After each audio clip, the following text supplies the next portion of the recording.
We cannot be normal. What's going on? Ah man, why are they like this? Why are they like this? I will never understand. I'm tired, and definitely Restream got updated for the worst. Now we get a really scuffed version of the extension. I don't know why. It's really annoying. It's really annoying. So I will need to think what to do about it. It's really annoying. I need to open this for later before I forget. Has nothing to do with the stream. I just saw it. Okay, let me put everything on its place. I don't like the new... The hell? The new... You know, the thing. Explaining is so good, I know. The new Restream. It used to be just set the... You could set the Twitch title on your own, just on Twitch, for example. You could just select the waiting room for YouTube, as I was using it, right? Now you have to change the title in Restream. Last stream, I got a title, a stream title, that was from last year. It was one of the Cyber Sleuth titles. Cyber Sleuth, not Hacker's Memory.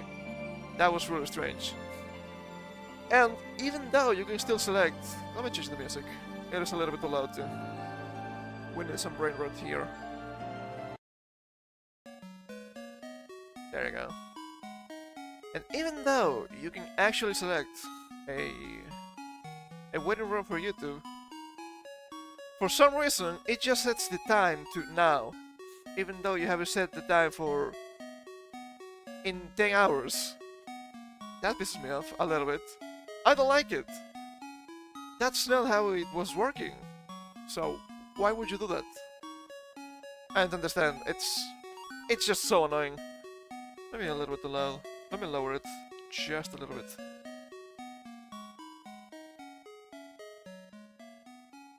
I hope we didn't get a power outage. It was...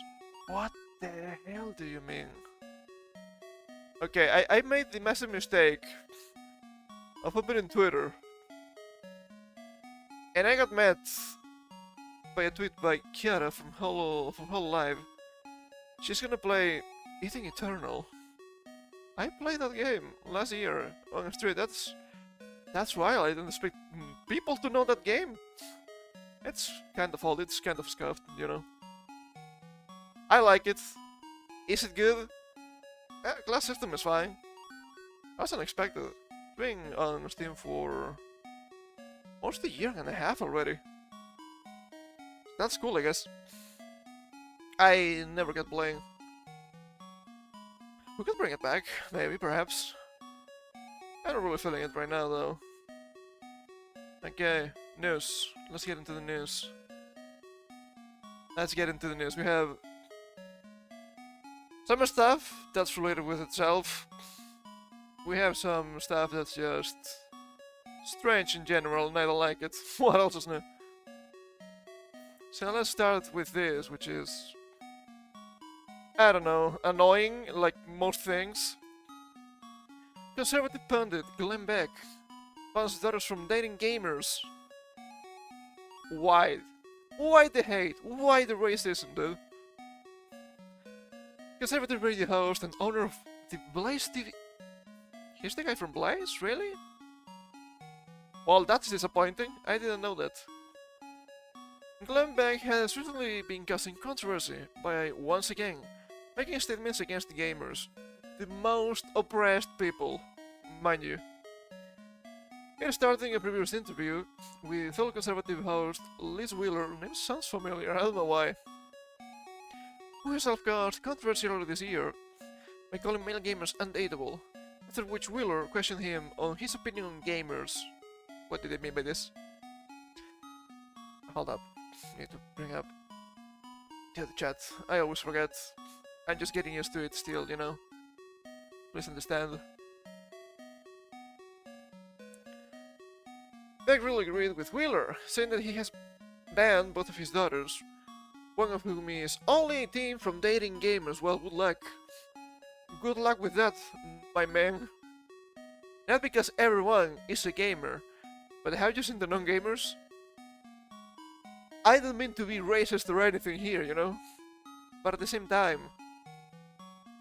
there's some real strange people out there. Not saying that gamers are good people, it's just a demographic after all, right? It's just strange. It's just strange. He went even further later, saying, I wouldn't allow my daughter to date a man who collects figurines either. Guys, is it time to become the least dateable guys ever?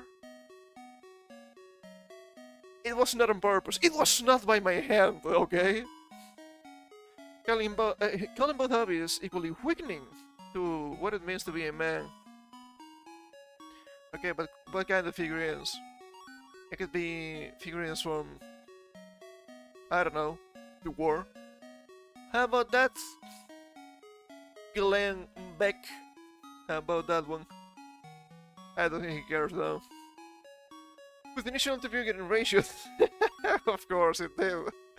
On social media platform Twitter, formerly X, Beck continued making anti-gamer statements, comparing men who play games every day to women who are addicted to TikTok. I don't think it's the same. I don't think it's the same, right? TikTok is just mindlessly watching stuff, but playing games, at least you used to interact with the stuff, right? And nowadays I'm not so sure, which is... It is depressing. It is depressing. I've just seen the new Dragon Age, for example. I've seen it. Not good. The beast is demonic in nature. He continued making disparaging statements on his radio show throughout the week about weak men who, in his view, were so obsessed with playing video games that they weren't noticing the people trying to plug everyone into video gaming against their will. Hold up, what the hell are you talking about, my man? Look, we criticize people here by not noticing what's going on, but I do think that gamers, in general, notice a lot of stuff about what's going on, social-wise. I don't think the people trying to plug everyone into a video game against their will is a main worry for people. I don't think it's actual. It might not be a thing either, right? Is this guy talking about the metaverse? Yeah, I don't think Mark Zuckerberg is idolized by gamers. So I don't know what to tell you. This guy could be a tool. We never know. This referring to a conspiracy theory that Mark Zuckerberg and other elites at Silicon Valley are plotting to wrap the world in a Ready Player One style simulation. I don't... Even if that could be the case, in the sense that they might want to do that, I don't think they can, technology-wise. I don't think they will. People don't like it. Well, human people don't like it. There's always the difference, right? Comeback's opposition to video games as a hobby have come as a surprise to new fans of his, but all listeners to his radio program know that this is nothing new. Imagine that. I think I'm going blind. Wouldn't be the first time. Comeback's distraught of games goes as far back to at least 2008, where he slammed Grand Theft Auto 4 as violent propaganda. This guy might be stupid. Glenn, do you understand that video games are fiction, right? Perhaps the right wings and the left wings are not that different at the end of the day. Who knows? At that time, he accused leftists of trying to scapegoat guns for school shootings, when it should be video games that are targeted by federal regulators instead. Ah, how many times? How many times this must happen before people stop being fucking clowns? Why must they suffer so? In 2014, Glenn Beck accused Watch Dogs, of all things, of teaching kids how to hack. Due to the fact that you play a hacker in that game, I don't think you can learn to hack through Watch Dogs. Imagine that. Glenn Beck's criticism of violence in video games was echoed by former UP House Speaker Kevin McCarthy, and is that a lieutenant governor? I have no idea.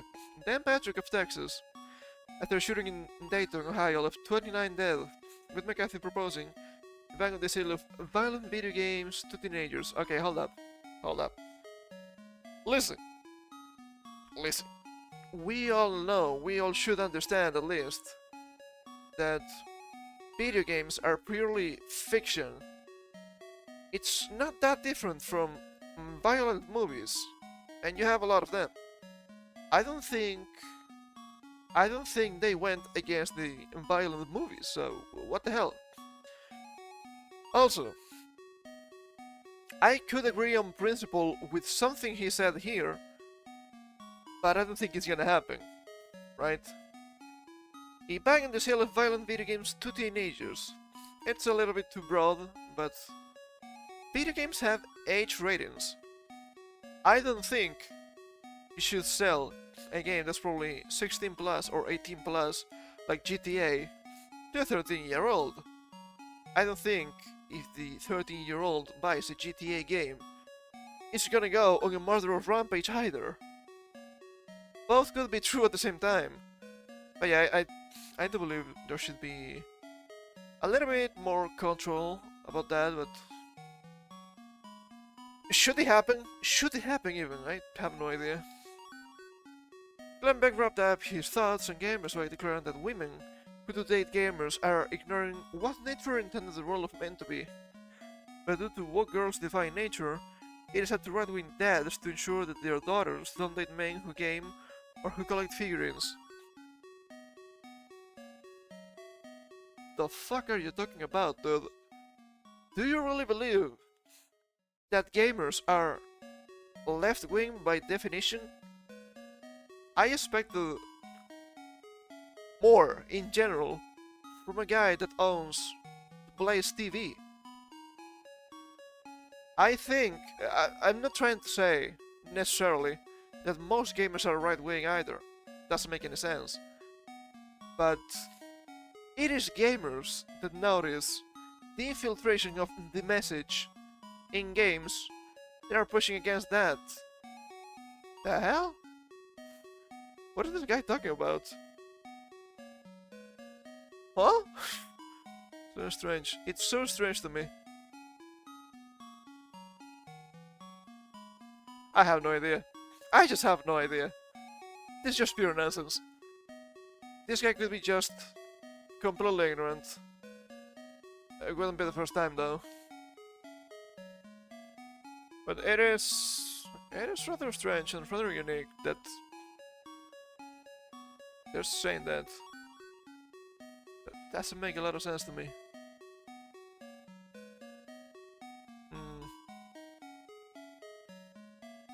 So weird. So strange. Speaking of conservatives, I don't think it's a partisan issue. But I don't know how to properly link this. Speaking of stranger stuff, I suppose, but that could be anything. But I was scrolled down, my bad. Meet Lucci, the Vatican's cartoon mascot for Jubilee 2025. Oh baby, is the Vatican now supposed to be left-wing? That doesn't make any sense to me. Well, it doesn't make any sense to me, but it's not entirely wrong. Have you seen the Pope? Yeah, not a big fan of that guy either. But it's been hilarious the past week, honestly. It just demonstrates that people are stupid. What else is new, right? But they're highly biased in stuff that doesn't really make sense to be biased about, but what do I know? Ahead of the 2025 Jubilee, the Vatican has launched the cartoon mascot unveiled Monday as the cheerful face of the Catholic Church's upcoming Holy Year. The mascot named, and I'm seeing a lot of people mispronouncing this name. Lucy. No, it's Italian. It's Luce. Now maybe people understand why I say how we say the name Lucemon in Digimon.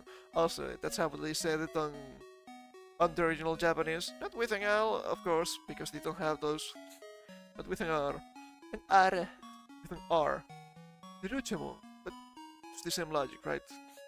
Which means light in Italian. Imagine that. It's intended to engage a younger audience and guide visitors through the whole year. I do believe this is going to be a massive success. People love Lucci. She's pretty good. She's a really nice mascot. What can you say? Also, I do understand that her boots are stained with mud because obviously she's a pilgrim. She's walking.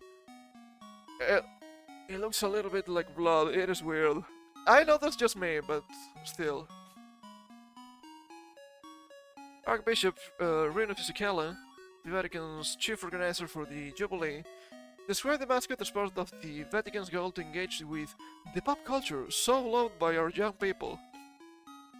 So funny that the Vatican understands young people better than Republicans. It's not just Republicans, it's just politicians in general.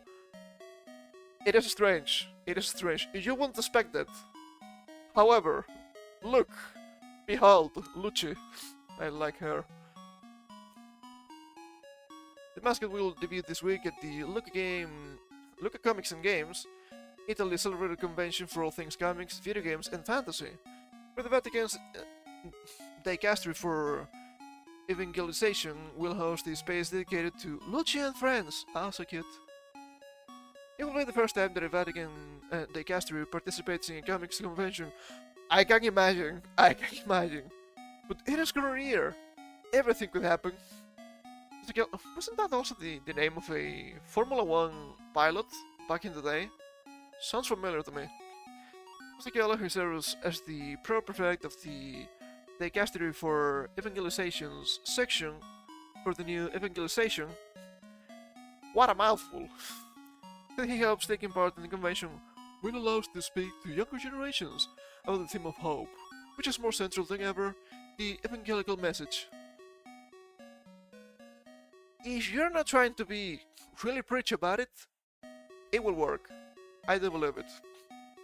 Clad in a yellow raincoat, mud-stained boots, and a pilgrim's cross, not just missions to guide young pilgrims toward hope and faith. With her trusted Santine on her side, he has a dog. It's so cute. It's so cute. She also remembered her eyes, recalling the scallop shell of the Camino de Santiago, an emblem of the pilgrimage journey. Speaking at the Vatican Press Conference on October 28th, next to a plastic figurine of Lucci, we've all seen that image on Twitter probably, physically described Lucci's shining eyes as a symbol of the hope of the heart. Ah, so nice. Lucci, he said, will also be the face of the Holy Seas Pavilion at Expo 2025 in Osaka, Japan. That makes sense. Where she will represent the Vatican's pavilion theme, Beauty Brings Hope. Alongside Caravaggio's The Endowment of Christ, a painting that will be temporarily on loan from the Vatican museums for the Expo. That's actually interesting. Simone Lagna, the Italian co-founder of the pop culture brand Toki Toki,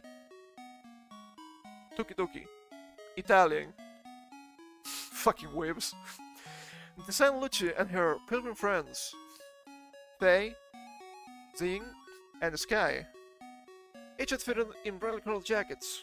Look at that, look at that, look at the dog! Come on, dude, that is so nice. Doctor's lamp? That could be. Do not poke the little shits, okay? Lucci's yellow silver raincoat is a nod to both the Vatican flag and to journeying through life's storms. She could be a fisherman, perhaps fisherwoman, if you will. The mascot's muddy boots represent a long and difficult journey, while her staff symbolizes the pilgrimage toward eternity. Lagno, who admitted a lifelong love for Japanese pop culture, we can tell, said he hopes that Lucci can represent the sentiments that resonate in the hearts of the younger generations, and feels heavily inspired by Sanrio, right? Nothing wrong with that, but yeah, of course you're a fucking whip. It's fine, okay? It's fine. You know, you guys got the only official translation for Hana no Keiji, and I appreciate it. I'm trying to read it from time to time. I haven't really read it in weeks. I need to get back to that. I have to admit, it's easier to understand in Japanese, as you might expect. I'm strongly grateful to the Dicastery for evangelization, for opening its door to pop culture as well, he said. They're doing better than politicians. What the fuck? In Jubilee is a special holy year of grace and pilgrimage in the Catholic Church. It typically takes place once every 25 years. The Pope can call for extraordinary Jubilee years more often, such as in the case of the 2016 Year of Mercy or the 2013 Year of Faith. I would like to see the reason for that. I don't care enough about it. Ibaraki has planned a range of cultural events to accompany the lead up to the Jubilee year, including a concert on November 3rd of Shostakovich's Symphony Number 5. Symphony Number 5. And an art exhibit of Marc Chagall's White Crucifixion painting, which will be on loan from the Art Institute of Chicago to be displayed in Rome's Museo del Corso from November 27th to January 27th. That's actually pretty cool. The Jubilee year itself will begin with the opening of the Holy Door of St. Peter's Basilica on Christmas Eve 2024, welcoming an anticipated 30 million pilgrims into Rome by the time the Holy Year ends on January 6th, 2026. Story continues below. I don't think that's the case. I don't think that's true. Maybe they messed up that messaging was supposed to be up here. That could be the case. And it's so ass. It's so ass seeing a lot of people complaining about this on the Twitter machine. It's Twitter. Of course you're gonna see people complaining, right? But what I'm trying to get at is that you're gonna get a really strange... how to say this? You can see clearly that Protestants are in general anti-anime and Catholics are in general pro-anime. That's not the holy war I was expecting, not gonna lie. That is interesting to me, but yeah, it is not a surprise to see that. Oh man, I hate saying this, but that's the truth, right? That the American right wing, it's actually against all of this stuff. But you have younger people that could be described as actually right wing. They are religious. I'm not gonna say Catholic, but at least Christian, right? They enjoy video games, they enjoy anime and whatnot. They're being chastised constantly because of that. Like, but it's just entertainment. It's really interesting, right? When you see guys like Matt Walsh of all people, they're like, no, anime is demonic, video games are ass. I'm like, if you watched actual anime, you would agree with its message, right? Feel like the Shonen Jump. It's a really good example. Stuff like friendship, effort, and victory. Those are values for the Shonen Jump. It's not that different from Christianity if you think about it. Also, classic stories from Japan entertainment, I'm trying to say, are usually heavily Christian coded, if not outright Christian in its origin. Have you seen the old Zelda games? Yeah, you had Link praying to the Virgin Mary. Have you seen Dragon Quest? Oh no! The world is plunged into chaos. We have to defeat the Demon King. Only the hero that was sent by the gods, or the god, I suppose, with holy powers, can defeat the Demon King. Yeah? Yeah? But no, it's probably low-hanging fruit. Oh, titties. No, not allowed, titties, nah. Nah, it's so degenerate. Why are they like this? They're so annoying. On both sides, they're so annoying. Insider, you only like it for the tits. Matt Walsh or economies? Call it. It's 50-50, just call it. It doesn't matter, they're both clowns. I hate them both. Because the argument is stupid, okay? I don't actually hate Matt Walsh, but he can be so annoying. To think that guy's not even 40? Bitch looks 55, what's going on? So ass. It's so ass. They could just be having fun, but no. It's because of the titties. No, it's because it's cool. What do you mean? Speaking of titties, I guess it's time. It's appropriate to talk about Twitch. Oh man. Twitch, why are you like this? Why are you like this? I'm starting to think that Twitch itself is just... I was about to say incompetent. That would be too easy, right? But I don't think that people that work at Twitch understand what they have at Twitch. I'm talking about categories. We will get into that in a little bit. Asmongold believes Twitch will ban him again 1 week after return. If you get spicy on election night, yes. If you don't, I have no idea. Maybe. Streamer star Asmongold believes he will be banned from Twitch again before long, after making his return to the platform following a 14-day suspension. In mid-October, Asmongold came under fire for calling Palestinians something or other about culture. We cannot say that. I know it's a quote, I'm just playing it safe. You never know. Don't tell them classy. And saying he had no sympathy for them when talking about the ongoing conflict in the region. It's a different culture, that is for sure. The World of Warcraft streamers' comments clearly circulated around social media and Twitch, with many viewers calling for the Amazon-owned platform to ban him. That's so funny. His Zakroar account was hit with a 14-day suspension. A number of companies cut ties with Asmon, including OTK, the Starforge Systems, and... correct me if I'm wrong, but isn't OTK owned by Asmongold, or partially owned? I think so, right? That's kind of scary, to say the least. The ban has since ended and Asmongold has returned to streaming. He has promised to visit the Middle East in the new year as to broaden his perspective.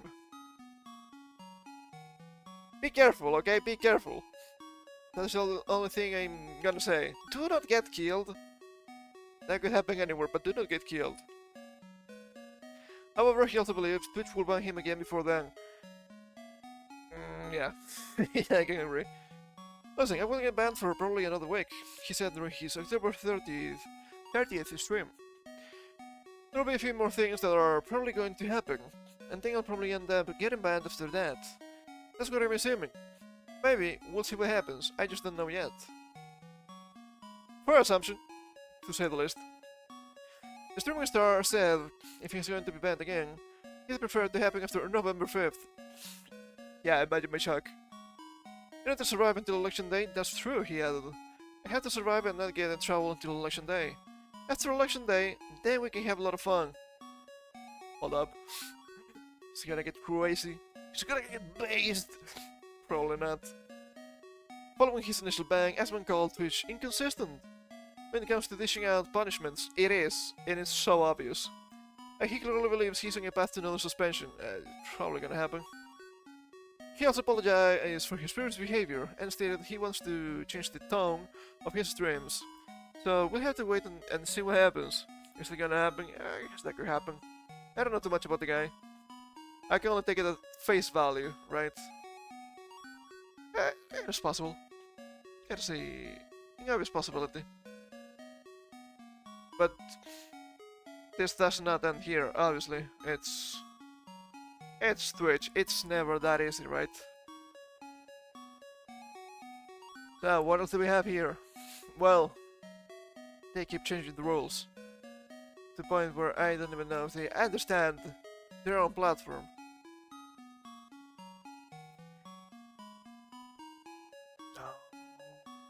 Those bastards. They keep changing stuff. It's fine. I don't know what's going on with Twitter lately, but I don't always see the community notes, which is... It's kind of bad, to say the least. Haters harassment have no place on Twitch. See, Dan Clancy is stemming on the work we're doing to protect the safety and well-being of our community, which is a massive lie, we all know that. Nice note, thank you, Sparkus Tech Corner. Despite this claim, one of Twitch's largest streamers remains unpunished for continuously breaking Twitch community guidelines. Terrorism, violent extremism and whatnot, and of course, they are talking about Hassan. Is Hassan gonna get banned? No. No, and he has said way worse stuff, okay? I've only seen clips of Hassan. He has said many things that break TOS, but since they like Hassan, you cannot ban the golden boy. I have this statement here. November 1st, by Dan Clancy. Hating harassment have no place on Twitch. What about Hassan though? The Twitch community. Over the past few weeks, we've seen members of the community voice concerns about how we handle potential harmful content.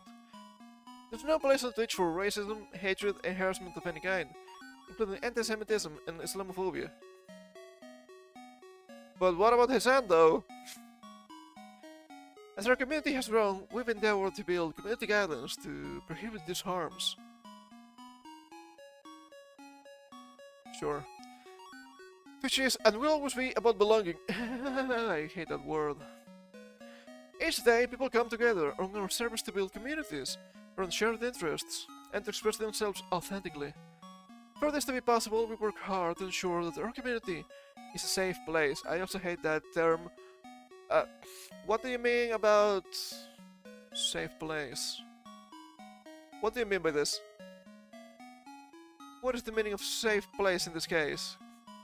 What about Sang? Which I didn't mention that the other day, last week. But I guess I can mention this now because it's pretty relevant. Do you know that you can create a Twitch account for over a year if you were in Israel? Funny how that works. And I told you, it was something of a mistake.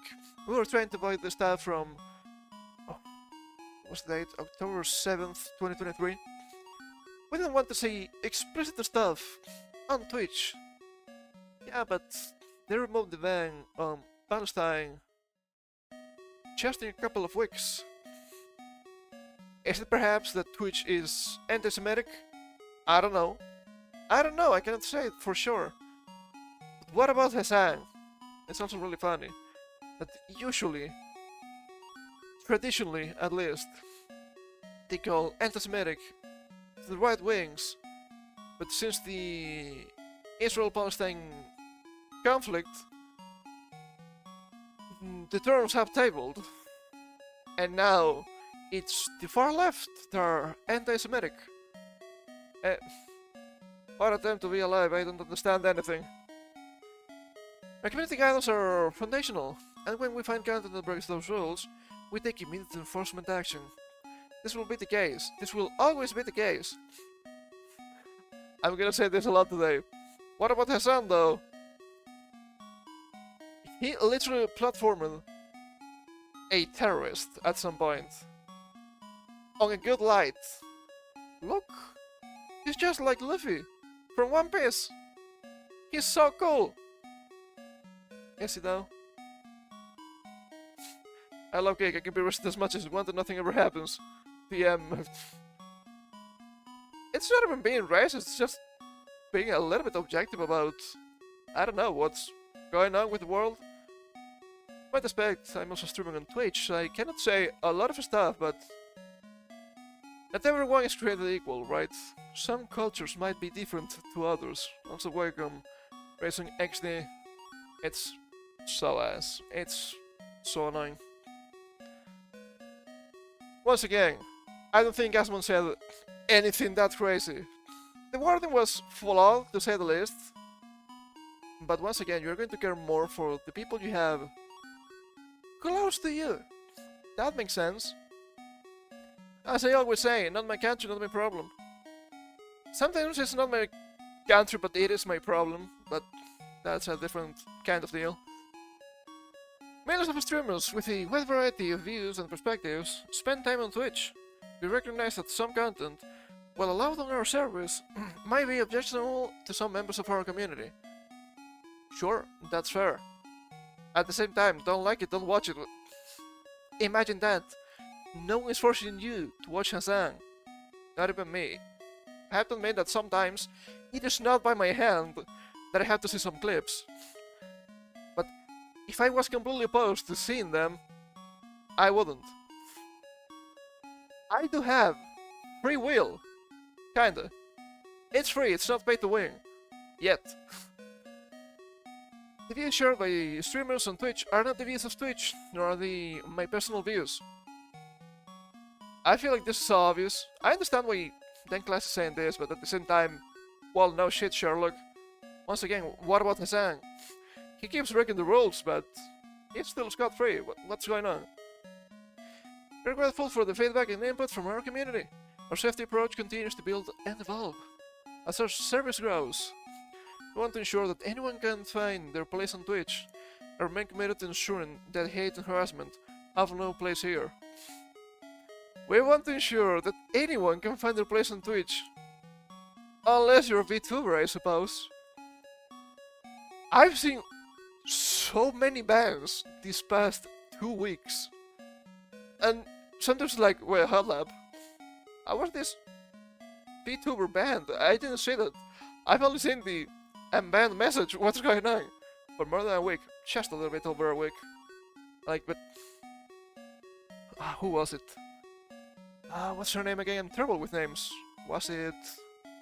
It's a shark girl. It's Megalodon, her name? I think that's correct. She got banned. She got unbanned kind of fast, to be fair. But she got banned for showing all the sexual stuff. She was showing a new model that was a swimsuit, right? Nothing too crazy.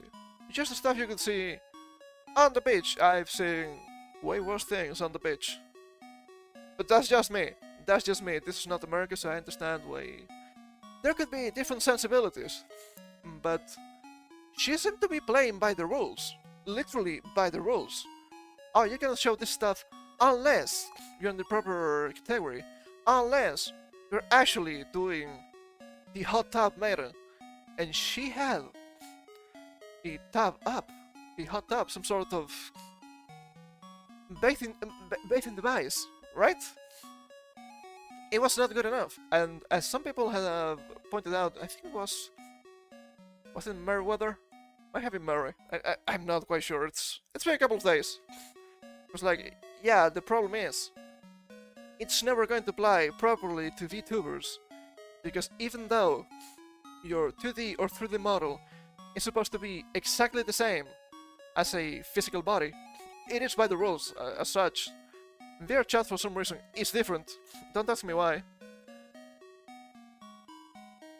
The hot tubs and whatnot, even if they are virtual, even if it's in image, even if it's PNG, it will never work, because it's not real. Only the real hot tubs would work for that. Therefore, there's no way for VTubers to show themselves in just a swimsuit without getting banned. It's so insane! I don't understand what is going on. And they will tell you, oh no, we are not racist against VTubers. Shut the hell up. Shut the hell up. Do I need to get myself a fundoshi outfit now? I don't want to get banned, but debate would be powerful. Debate would be powerful. But wait, there's more. There's more. Here from Zach, probably Buzzy. I'm gonna say Buzzy because it's funny. I'm sorry, Zach. You probably deserve it. Instructions, copy paste. Twitch community comes. Communications probably. Now, then remember to leave the instructions above and this part. When you pass the boilerplate statement that took us 10 days to write. And this is original, and you can see it still in the edit history of the tweet. It's so funny. Good copy. I want to share a blog post on the Twitch blog. I want to make clear that Twitch stands firm against hate and harassment of any form. You can read more about their commitment to safety and belonging on Twitch here. Tweet copy. Good job, Dan. Good job, Daniel. Is it from Daniel, I suppose, right? That makes sense. And we have here Twitch CEO responds to concerns over anti-Semitism and Islamophobia on platform, which pretty much, I think it's pretty much the same. And this is a really good point, right? Although Clancy says that Twitch takes immediate enforcement action when it identifies violation of the rules, one of the main criticisms levied against the platform is that the suspensions are inconsistent. They are. What about Hassan though? Osman himself called Twitch as per inconsistent bans. We've read that. And the VTubing community in particular has claimed that they are treated more harshly than non-VTuber streamers. Demonstrably so. So the solution for this was to add a new, what do you call those? Content tag, I guess, for politics.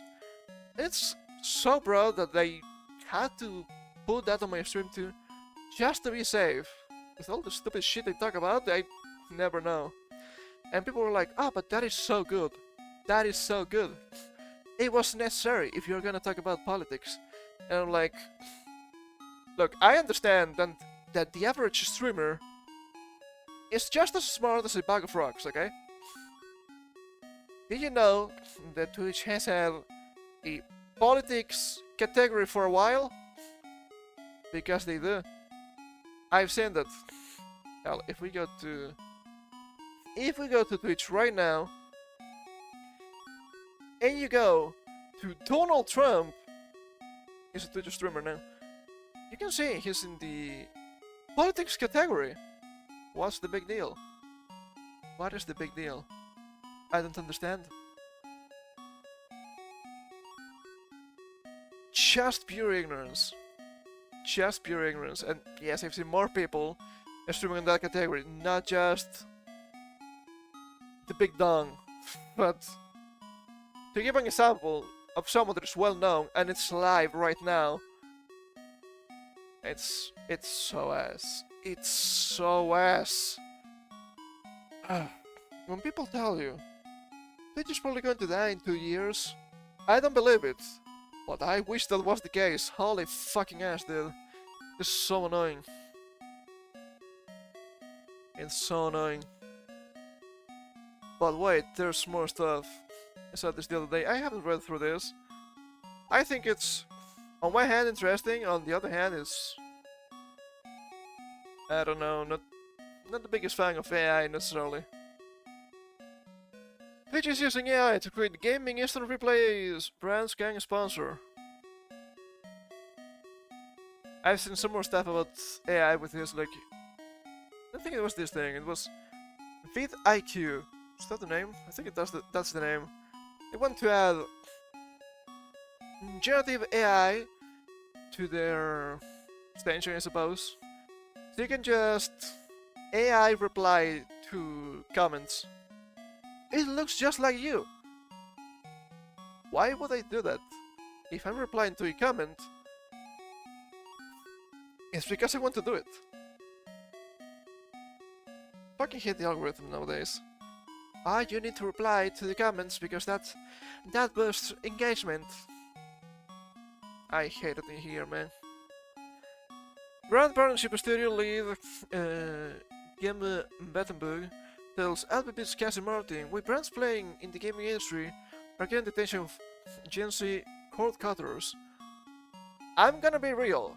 I don't think Gen Z are big gamers. Phones, perhaps. Actual games? Uh, I don't think so. Maybe some, right? You will always have some, obviously. But I don't know. Fortnite. Does it count? I guess it does.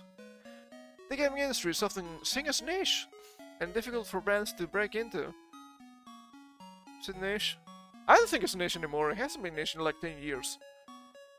Given Battenbo, Twitch's brand partnership studio lead for EMEA and APAC acronyms. Believes this is the case. I think it's an incorrect perception. It goes back to those days of stereotyping of gamers being nerd in the basement that aren't very social. This is really hangover of that, and doesn't reflect the reality of today. I wish it did. Games would be better. She told LBB, which is this site apparently, I don't know too much about it. Gamer described the social aspect of gaming as similar to sports. There's not one type of gamer, she said, using examples of Wordle and eSports to emphasize the variety. Okay, I'm not a big fan of eSports, but I can agree that they are gamers. eSports as a concept has been a disaster for gaming, but you cannot tell me that if you play Wordle every day, you're a gamer. What? What do you mean by this? Didn't you know that 54% of women are gamers? Well, more like 54%, 54% of gamers are women. It's the same. It's just the same. Same difference. You know what I'm talking about, probably. I'm like, okay, but what kind of games though? I don't think playing puzzle games or Candy Crush on Facebook counts. And a lot of that is actually that kind of quote-unquote gaming. It's not the same. As also has been a fucking disaster for gaming as a hobby. Everything has to appeal to the phone mindset and the phone monetization. It's so ass. You buy a game, single player game. Look, a battle pass. What's wrong with you, Ubisoft? I mean, it's Ubisoft, right? But I know it's long hanging fruit. They're French, but come on. Come on. That's not normal. According to Gamma, this variety means that all brands can play within the gaming community, not just those brands directly connected to the industry. I mean, I guess, but that's nothing new, right? I think Twitch is a particularly welcoming community to brands. Are we sure? There are people talking about an apocalypse on Twitch, so who knows? And there are ways to get involved that can surround that content and add value to the conversation and make it fun without having to have a full 3-year gaming strategy, she said. What? I might be a little bit slow today, but I don't know exactly what they mean, aside from how do you do fellow gamers, which is not good. Yes, they are crowd cutters who are incredibly savvy when it comes to sniffing out advertising, Gemma argued. This is gonna sound extremely harsh, but I don't think Gen Z are incredibly savvy about literally anything. Have you seen them on social media? I was not as stupid when I was 14 as they are stupid in their 20s. What's going on? Is it unfair to compare myself to other people? Yes. But still. Sniffing out advertising. I think Gen Z are probably the lowest in sniffing out advertising. Compared to boomers. Maybe below boomers, right? But literal boomers, not you're a boomer, like they call me sometimes. I'm not an actual baby boomer, obviously. I'm not like, what? late 60s. I think that's clear. But it's getting really bad. You need to invest in the community. No, it's not working, I don't like it. They're really economically savvy audience, so they understand the economics of the creator ecosystem. Economically savvy audience? Bitch? Where? I don't think that's true. If anything, they're even less savvy, economy-wise, than millennials, and millennials are not the greatest either. They know that if a brand is sponsoring a stream, that they are actually enabling that creator to do what they love, she explained. Okay, that is not entirely wrong, but at the same time, these young peoples allow too much predatory practices just because, oh, you have to support your entertainer of choice. I will never understand it. I've complained about this many times with Twitch. Oh, but the ads. Ah, but you. If you don't like the ads, you need to sub. It's just $5. Well, it's not $5 anymore, right? Isn't that like 6 or 7 now? At the same time, who the fuck are you to believe that I'm willing to pay money to not see ads? And there's always an alternative. There's always an alternative for that. So, yes, I think it's fair to pay the content creators you watch if you like them, but it has to come from you. You see value in what you're seeing. What you see nowadays is a lot of entitlement. Oh, but you have to watch me. You have to see the ads. You have to see the ads.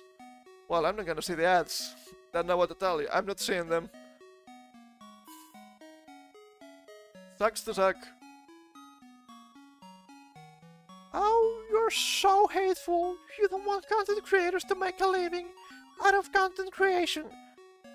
Ads aren't actual money. Okay, they're lying to you. It's not actual money. It's not even pennies. It's less than that. If you're gigantic, maybe, but no. Give a list that brands need to have fun with it and be a part of the entertainment. Do not. Do not. You don't belong here. Die, monster! You don't belong in this world. It's not October, but it's fitting still. Rather than disrupting the flow by asking people to scan a QR code, for example, taking the audience away from the action, brands need to engage with the game, the streamer, and the audience. How do you do? Fellow gamers, I hate it. Using some AI technology that enables brands to do this.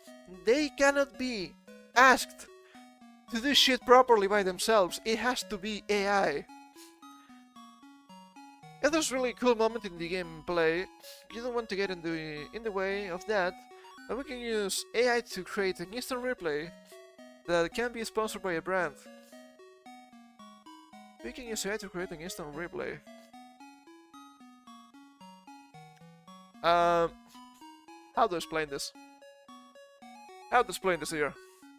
They're saying AI, but it's not actually AI. Okay? They're using AI as a buzzword because it's new, it's hip, and it's gonna sell. This is nothing new. Did you know that you can clip streams on Twitch? That has been a thing for many years, and that's not AI. That's just clipping. What do you mean? The others and the streamer are then not interrupted, but rather further entertained. Woman, do you understand how your fucking platform works? This is nothing new. The hell? What are they talking about?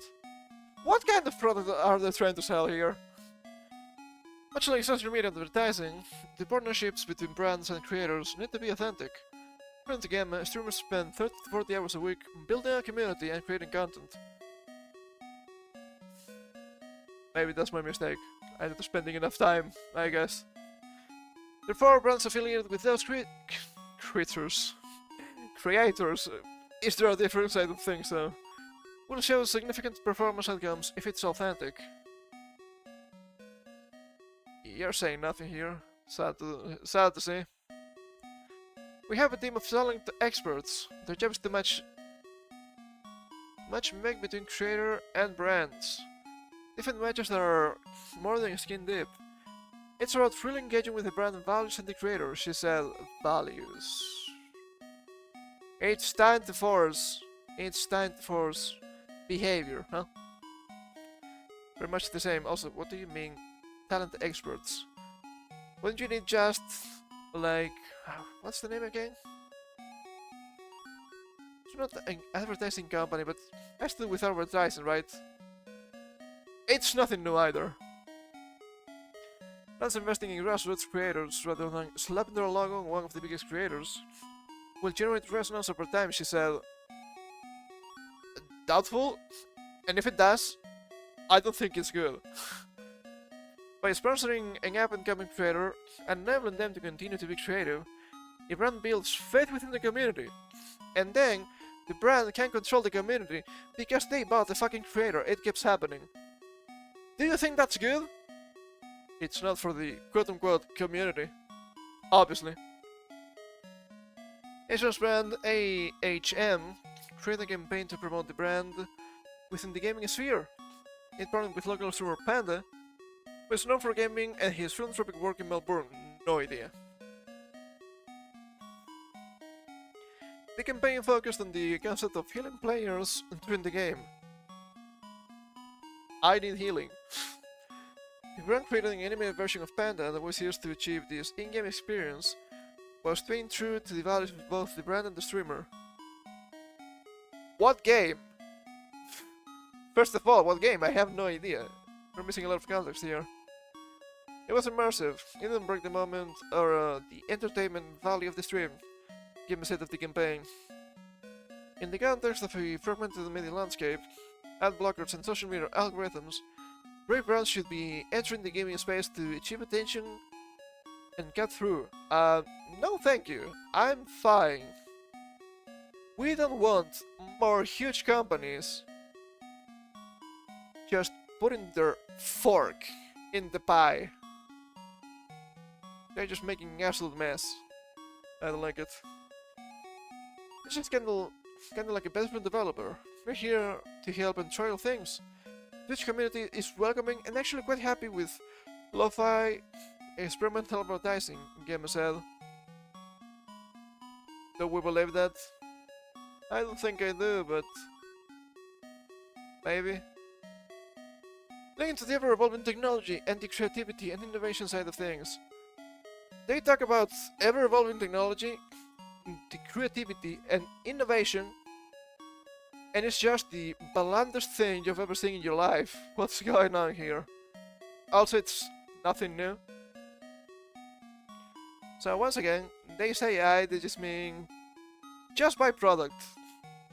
What product? What does it do? Just buy product. Sure. I don't wanna do it. I think I'm fine. If you think so, but look, this is to understand. Twitch has a lot of people watching. YouTube has a lot of people watching. And gaming in general has a lot of people watching. And you know what? They want to buy a pie? A part of that pie. Piece of that pie, probably? I'm just trying here. So, that way, they can influence that quote-unquote community, the gaming community at large, if you will, just as they want, just to buy product, just to, perhaps, promote ideology. Won't be the first time. Do you think that's good? It is not. It is not. But wait, we have a bunch of AI stuff for today. It's quite annoying. I saw this yesterday, and I was like, I cannot be real with this, right? This makes no sense. It's on Twitter. Introducing Oasis, the first playable AI-generated game.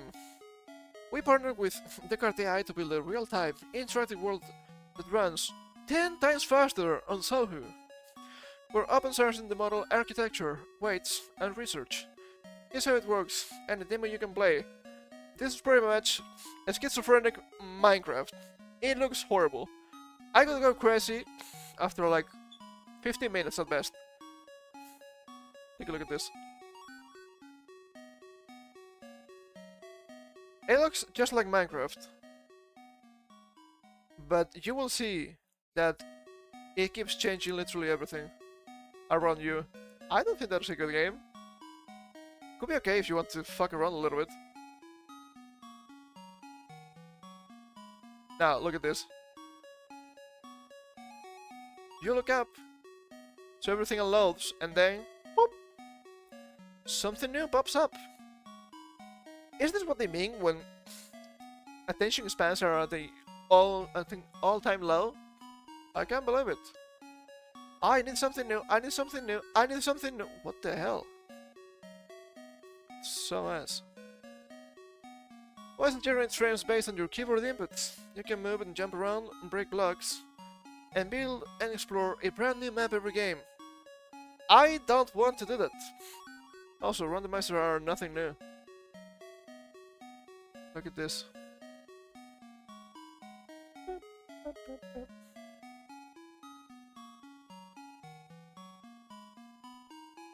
Can they even do this? Isn't this like a possible copyright lawsuit? This is clearly Minecraft.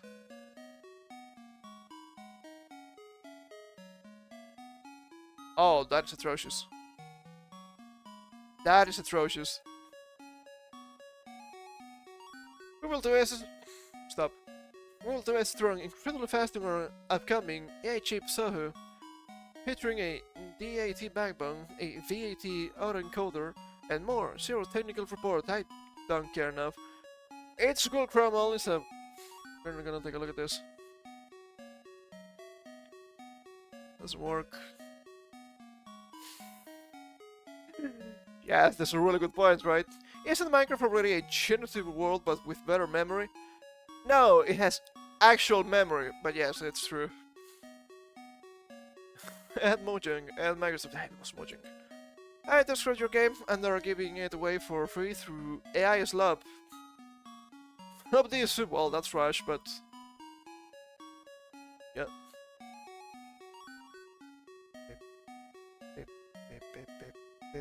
Ooh.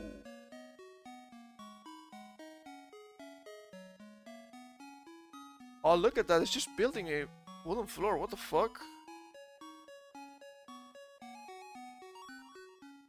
And now you're in a different place.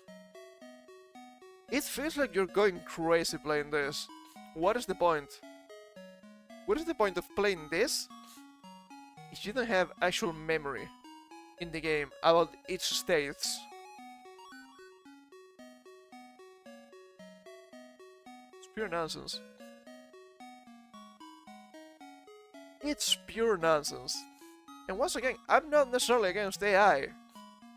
But you have to admit that they're using AI for the most stupid shit you've ever seen in your life. It's really ass. It's really ass, I truly mean it. But we still have more AI stuff here. It's really bad. Oh, I think they might be breaking YouTube a little bit, I just realized. I don't think that's good. I don't think that's good for the YouTube machine. Yeah, you can see it started streaming like 2 hours ago. You see, when they created the waiting room, that seems like a bad idea to me.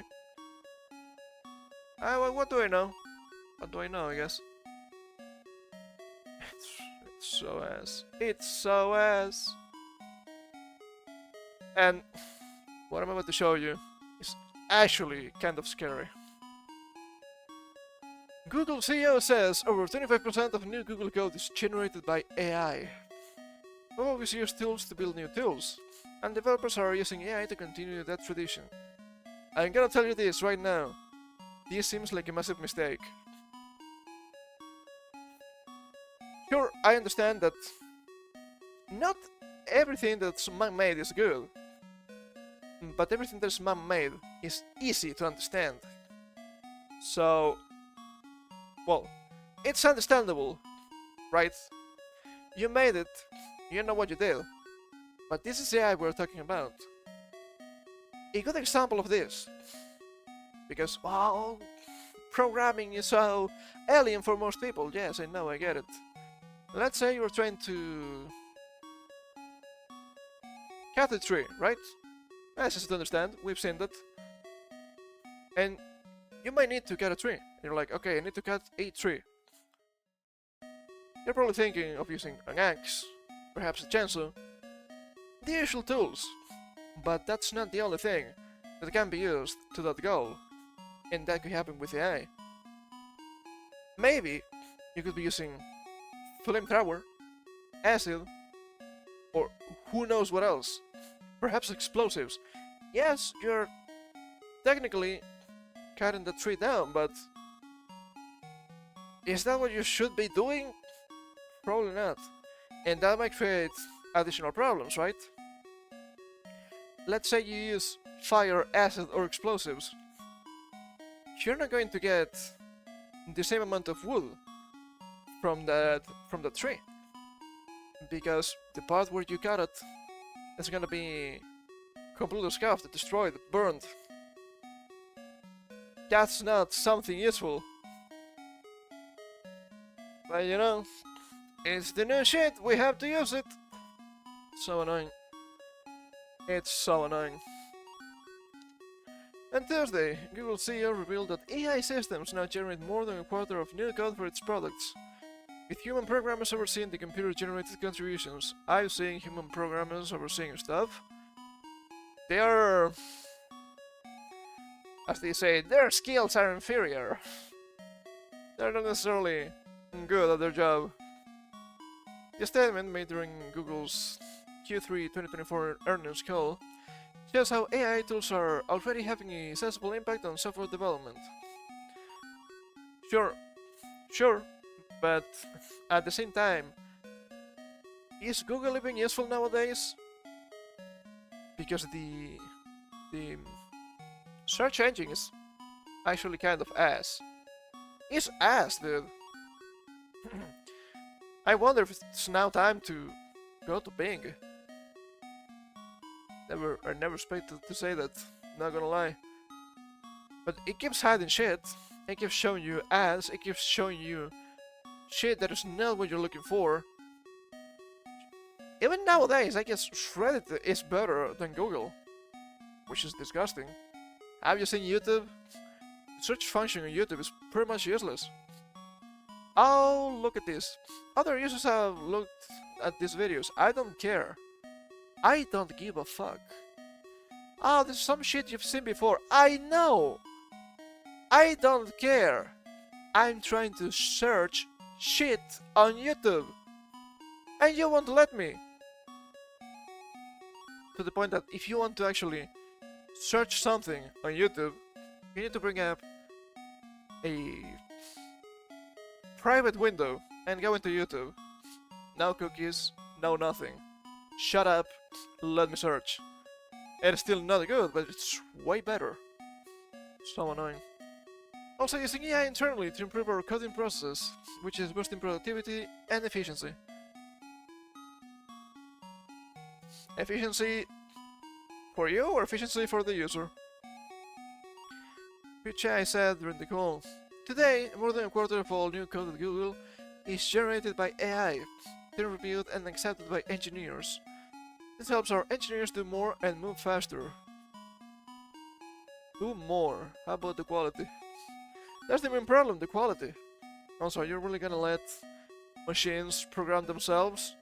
That seems like a bad idea. Google developers aren't the only programmers using AI to assist with coding tasks.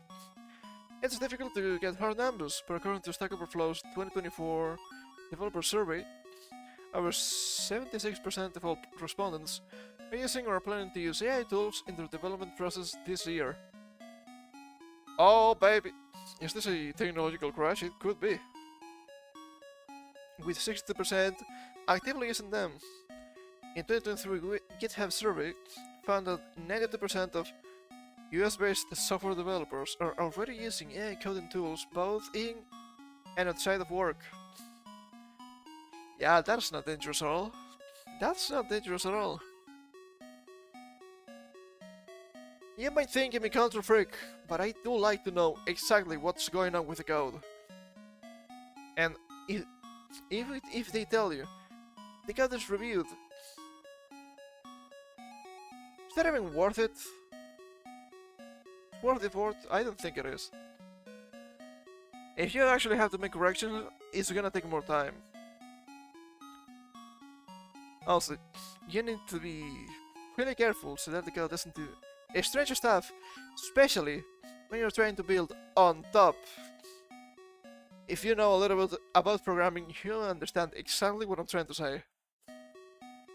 AI-assisted coding first emerged in a big way with GitHub Copilot in 2021. Ugh. And the features a web release in June 2022.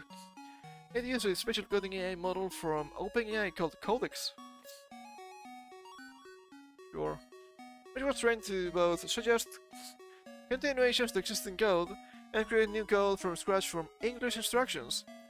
Since then, AI-based coding has expanded in a big way with ever-improving solutions from Anthropic, Meta, Google, OpenAI, and Replit.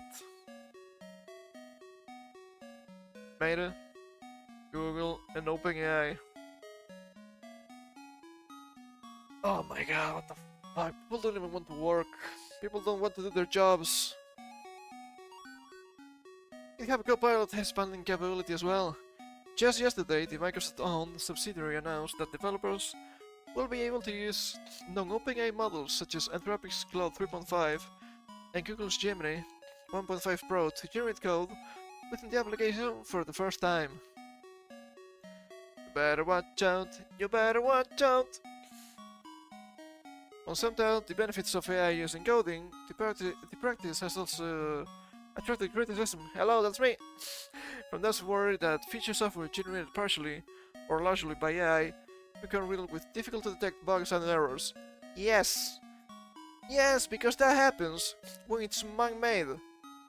And we've come to a point where AI is just self-referencing. I've mentioned this before months ago. I will mention it again. It's fine. Did you know that generative AI for images became worse with time, not because of the technology, but because it was getting AI-generated images in the datasets? So it was using flawed images to create more images? Yes, that was the thing. It was early summer, I think. Wait, was it early summer or was it last year? I don't remember, it's been a while. But that's the thing that's been happening. And do you really expect this to not happen with coding? I've seen code on the internet while working, and like, okay, the idea is pretty cool, but this shit doesn't work. You're making pretty obvious mistakes. So, yeah, also, in general, while working, right? You'll find stuff that is riddled with difficult to detect bugs and errors to the point where sometimes you need to remake from scratch the whole program. I've seen that firsthand. I know that my working place was not a good example at the same time, but that can happen, and that is happening nowadays. It's something that is human-made. Perhaps you need to be really cautious when you code to not get a lot of bugs in it. Even while testing, if you're really cracked, you don't really need to test all that much. According to a 2023 study by Stanford University, developers using AI coding assistants tend to include more bugs, while paradoxically believing that their code is more secure.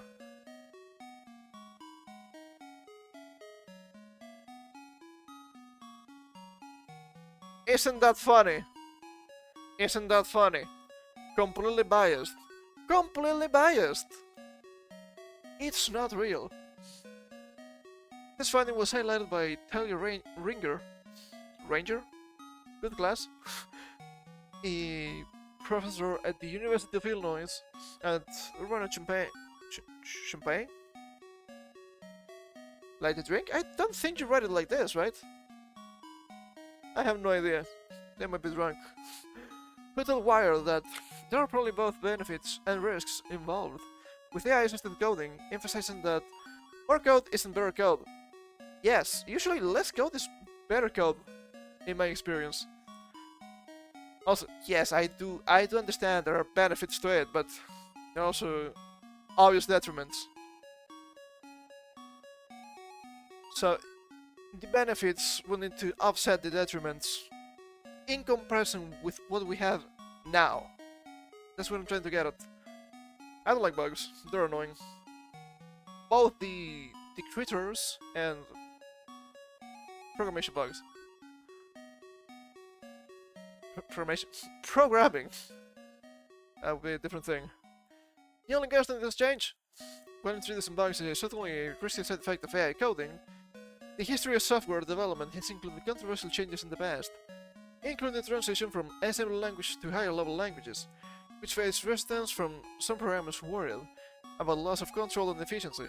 But you're trading efficiency for understandability, which is good. Also, if you go with object-oriented programming, I don't think that's something you can do with assembly. I don't think so. I don't really know too much about assembly, but that would make sense to me. And object-oriented is actually really cool. It's really useful for a lot of things. So there's that. Similarly, the adoption of object-oriented programming in the 90s sparked criticism about code complexity and performance overhead. The shift to AI augmentation in coding may be the latest transition that meets resistance from the old guard.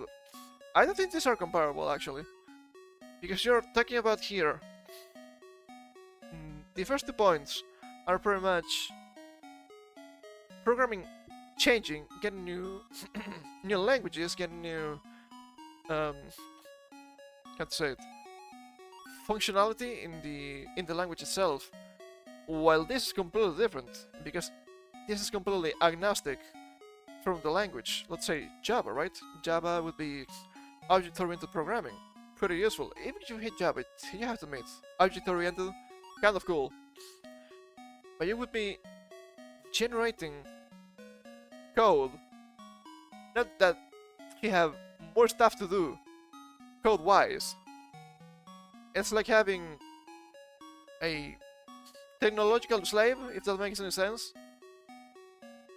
It's not quite comparable. Whether you think coding with AI works today or not, doesn't really matter. But from Microsoft VP, yeah, he doesn't have a stake at all. Steven Sinofsky in September. Sinofsky has a personal history of coding going back to the 70s. Do you think functional AI helping to code will make humans dumber or isn't real programming? Just consider that's been the argument against every generation of programming tools going back to Fortran.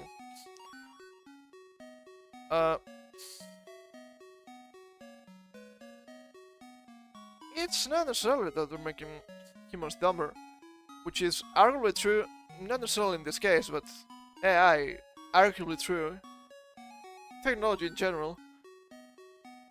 But that might not be as useful are they telling you it is. Also, speaking just a little bit with a friend of mine, also works in technology, and he had some younger guys working, and one of them was completely ignorant, okay? My friend wouldn't understand how that guy managed to pass the studies or how he got the job. To the point that the guy wouldn't even understand how to properly connect wires behind a computer. To that level. Like, oh, this thing is not working. It's giving me an error. Like, yeah, what's the error telling you? I cannot reach this server. Yes, because you're not connected, you fucking clown. And the guy wouldn't understand that. And that's what you get when people nowadays just use AI for everything. If you don't work with your brain, it's going to atrophy. It's going to atrophy, okay? That's not good. You're gonna end up a stupid brainlet, a literal stupid brainlet. So, yes, on one hand, AI, potentially really helpful. But it's always gonna be used for evil, or for the worst purposes you've ever seen. That's the concern mainly, not anything else. Strong preferences about proper coding practices have circulated widely among developers over decades. It's so bad, okay? I had my classes with this too. But this is the proper way of doing that. And like, are you fucking stupid? Why are you creating 3 different classes just to invent the concept of a constructor method? What are you doing? What's wrong with you? Holy shit, so ass. It's only gonna get worse. Some of the more extreme positions may seem silly today, especially those concerning quality of life improvements that many programmers now take for granted. Darren Fireball's John Grover. Darren Fireball. Me when you play Wizard?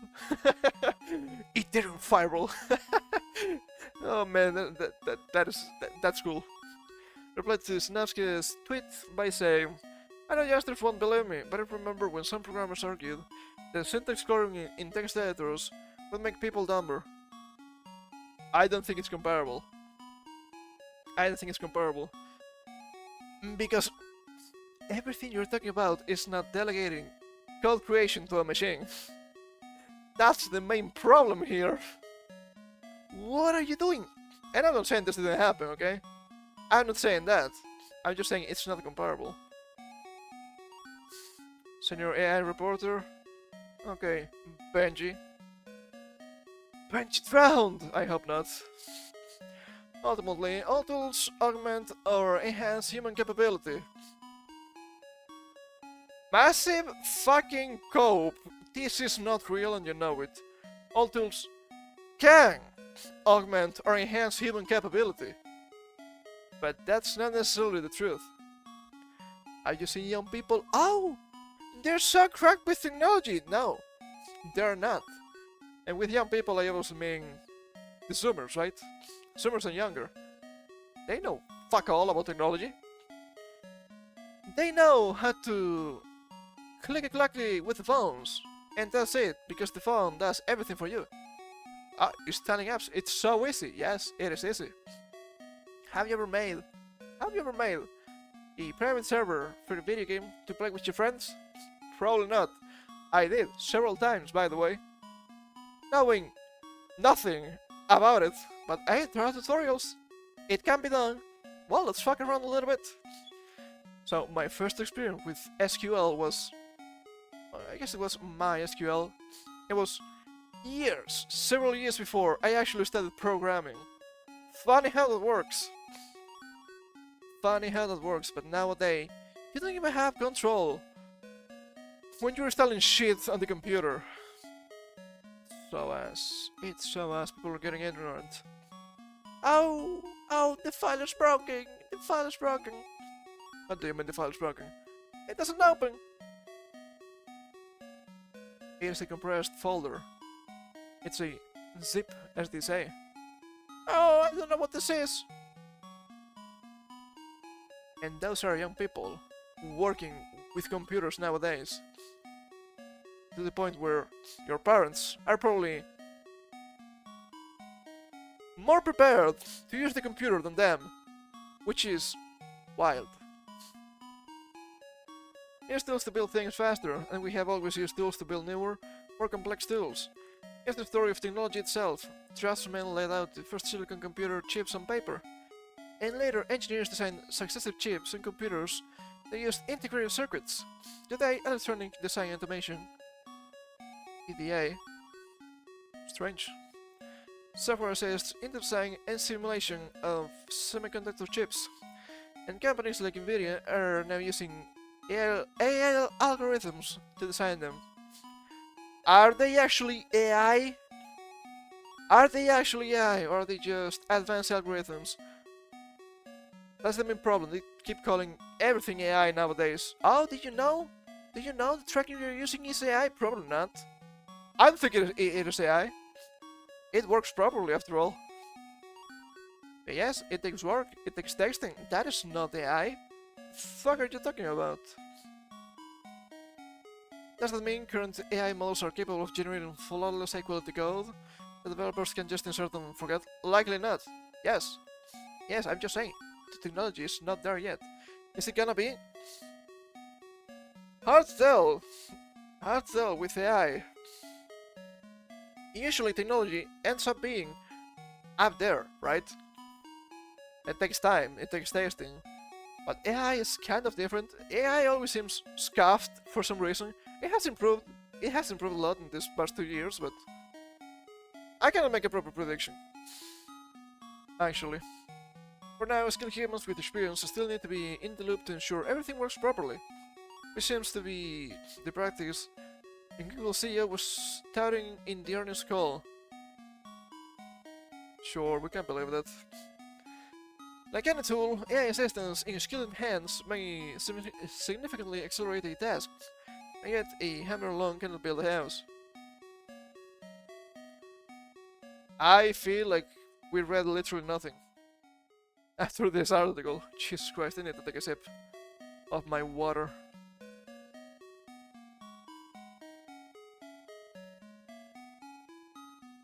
I probably need to blow my nose too. So I'm gonna mute for a second here.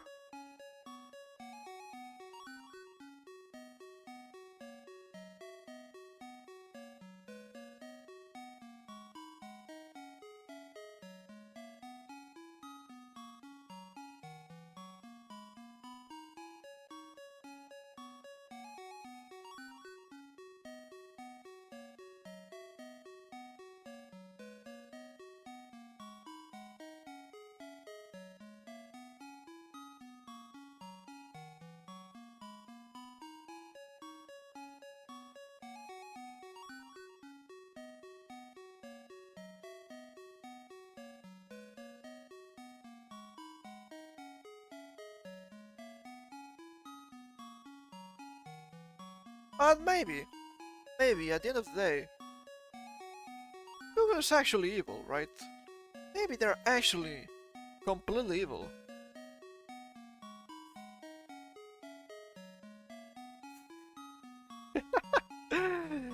Russian court finds Google 20 decillion USD. That's more money than exists. Don't hold your breath, pudding. The Russian court has ruled that Google owes Russian media stations around 20 decillion in fines for blocking their content.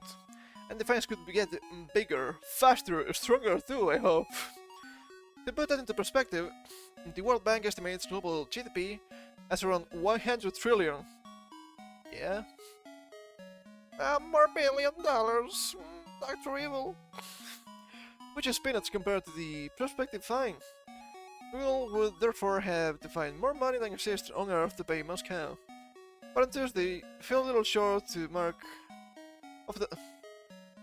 that mark when posted 88 billion quarterly revenue. Well, too bad. Google has to be Russian now. And to be fair, Russia's really cracked with technology.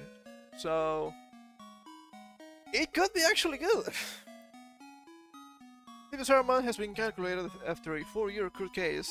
This started after YouTube banned the ultra-nationalistic Russian channel Sargrad in 2020 in response to the US sanctions imposed against its owner.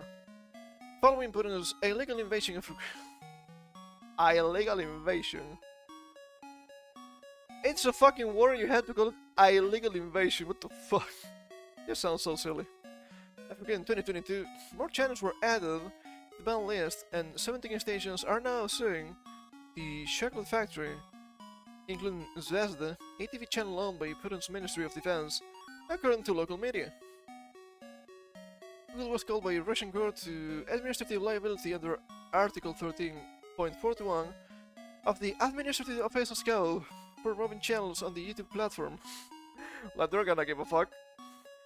They just ban people willy-nilly. And you think you're gonna ban you? You think they're not gonna ban you? Come on now. The court ordered the company to restore these channels. Lawyer Ivan Morzov told the state media outlet has.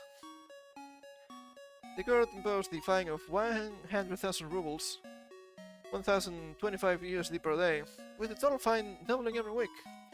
Owing the compound interest, Einstein's eighth wonder of the world, Google is now on the hook for an insane amount of money, or what the judge on Monday called a case in which there are many, many zeros. Well, that's a lot of zeros right here. Way too many. Not that there's much chance of bankrupting Alphabet over the issue, unlikely. That'll be good, probably. Google in Russia has been inactive since 2022 after the search giant effectively pulled out of the country, following Putin's special military operation. Google says that Russian authorities had seized its bank accounts, and the offshoot was essentially bankrupt. Well, fuck around and find out.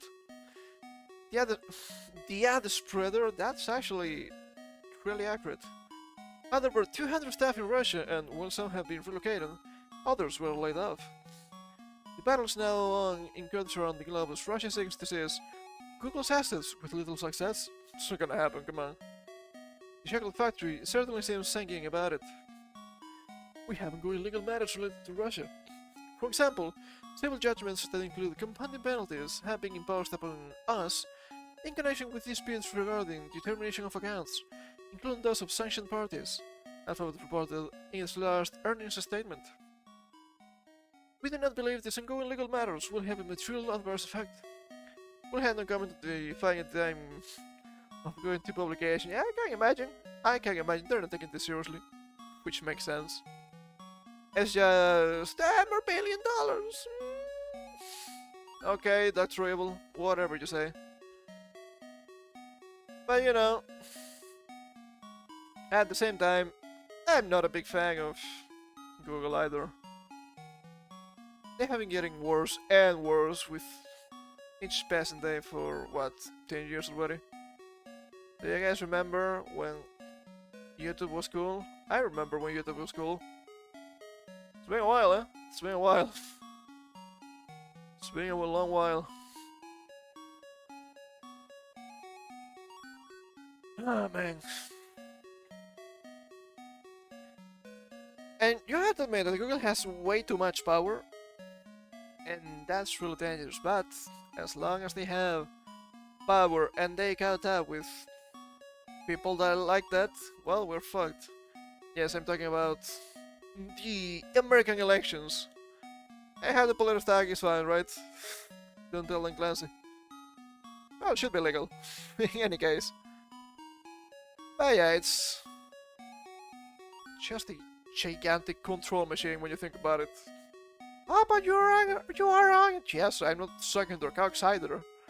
So I guess it counts for something, perhaps, if you're lucky. Oh man. And speaking of the internet, at large. God, this is so bad. Brownstein Institute. They're scrubbing the internet right now. It's not looking good. It's not looking good. Instances of censorship are going to the point of normalization. I hate it. I hate it in here. Despite ongoing litigation and more public attention, mainstream social media has been more ferocious in recent months than ever before. Podcasters know for sure that what will be instantly deleted and debate among themselves over content in great areas. Great areas, not great. They're probably great too. Some like Brownstone have given up on YouTube in favor of Rumble, understandable, sacrificing vast audiences, if only to see their content survive to see the light of day. It's not always about being censored or not. These algorithms include a range of tools that affect searchability and findability. For example, the Joe Rogan interview with Donald Trump racked up an astonishing 34 million views before YouTube and Google took it to their search engines to make it hard to discover. Oh, I wonder why. They don't like the orange man. So annoying. Well, even setting over a technical malfunction that disabled the view for many people. Oh, Wow, what a coinkydink. What a coinkydink. Facebook days Rogan went to the platform Twitter, formerly X, to post all 3 hours. I've seen that. I saw this video on YouTube, actually. But I saw that he uploaded that to Twitter too. Good idea. Navigating the thicket of censorship and Western censorship has become part of the business model of alternative media. Yeah, I mean, I'm just seeing commentators when they had to use terms like unalive, struggle, snuggle, what was it? Fans of the playground and whatnot, because you cannot say the big words. Ooh, it's a big no-no for the YouTubes. I'm like, ugh, shut up, stop it. They're normal words and you have to use them, okay? If you don't like them, what's the big deal? Are you one of them? Come on now. While at the same time, they keep completely destroying the proper use and perhaps even definition of other words like the funny Germans from the 40s. Just let's go with safe dialogue for today. That's gonna never happen. These are just the headline cases. Beneath the headlines, there are technical events taking place that are fundamentally affecting the ability of any historian, even to look back and tell what is happening. Yeah, a lot of stuff, historical stuff, okay? Not political. A lot of documentaries about stuff that happened in the 40s. Yeah, not allowed on YouTube anymore because you're talking about people we don't like. I'm like, yes, you're not supposed to like them, but you're supposed to know about them so that doesn't happen again. At the same time, modern society. Incredibly, the service archive.org, which has been around since 1994, has stopped taking images of content on all platforms. That's wild. That's dangerous. For the first time in 30 years, we have gone to a long swath of time, since October 8th to 10th? Not quite sure. A little bit strange how it's written. Since this service has chronicled the life of the internet in real time. Yeah, it's not looking good. As of this writing, we have no way to verify content that has been posted for 3 weeks of October, only into the days of the most contentious and consequential election of our lifetimes. Crucially, this is not about partisanship or ideological discrimination. No websites on the internet have been archived in ways that are available to users. That's scary. That's scary. They could be just changing history in real time once again. In fact, the whole memory of our main information system is just a big black hole right now. Not good. ServerOneArchive.org began October 8th, 2024, when the service was suddenly hit with a massive DDoS. It not only took down the service, but introduced a level of failure that nearly took it out completely. I remember that. Working around the clock, archive.org came back as a read-only service, where it stands today. It's crashing from time to time still. However, you can only read content that was posted before the attack. The service has yet to resume any public display of mirroring of any sites on the internet. That's so dangerous. And being able to archive stuff properly. I know there are other archiving methods, but still. In other words, the only source on the entire World Wide Web that mirrors content in real time has been disabled. For the first time since the invention of the web browser itself, researchers have been robbed of the ability to compare past with future content. An action that is a staple of researchers looking into government and corporate actions, yeah? That's also a really good point. It was using the service, for example, that enabled Princeton researchers to discover precisely what the CDC had said about plexiglass, filtration systems, mail-in ballots, I wonder why, and rental moratoriums. You can rent those? Interesting. The content was later throughout of the live internet, so accessing archive copies was the only way we could know and verify that was true. It was the same with the World Health Organization and its Department of Natural Immunity, which was later changed. I remember that. It was wild back then. We were able to document the shifting definitions thanks only to this tool, which is now disabled. I wonder why you would have a subset of people wanting to change history. I wonder why. You know why. We'll dismiss the following. Any website can post anything today and take it down tomorrow and leave no record of what they posted unless some user somewhere happened to take a screenshot. There are other archiving methods, but yes. Even then, there's no way to verify its authenticity. The standard approach to know who said what and when is now gone.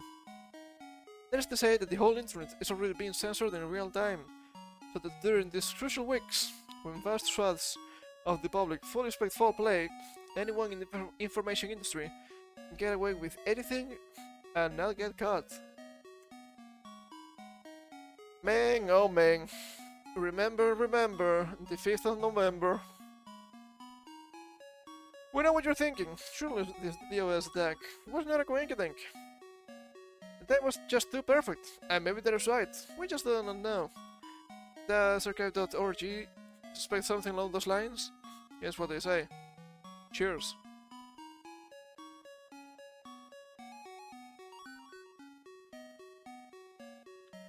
Last week, along with the DDoS attack and exposure of Patreon email addresses and encrypted passwords, yeah, that sounds really dangerous.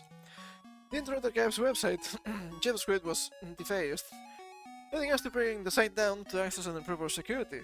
The stored data of the Internet Archive is saved, and we're working on resuming services safely. This new reality requires heightened attention to cybersecurity, and we are responding. Guess that's good. We apologize for the impact of these library services being unavailable. Okay, bring me my tinfoil. I'm gonna need it.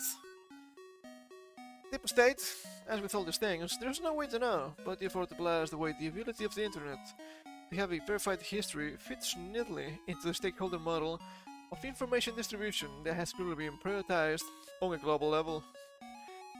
The declaration of the future of the internet makes that very clear.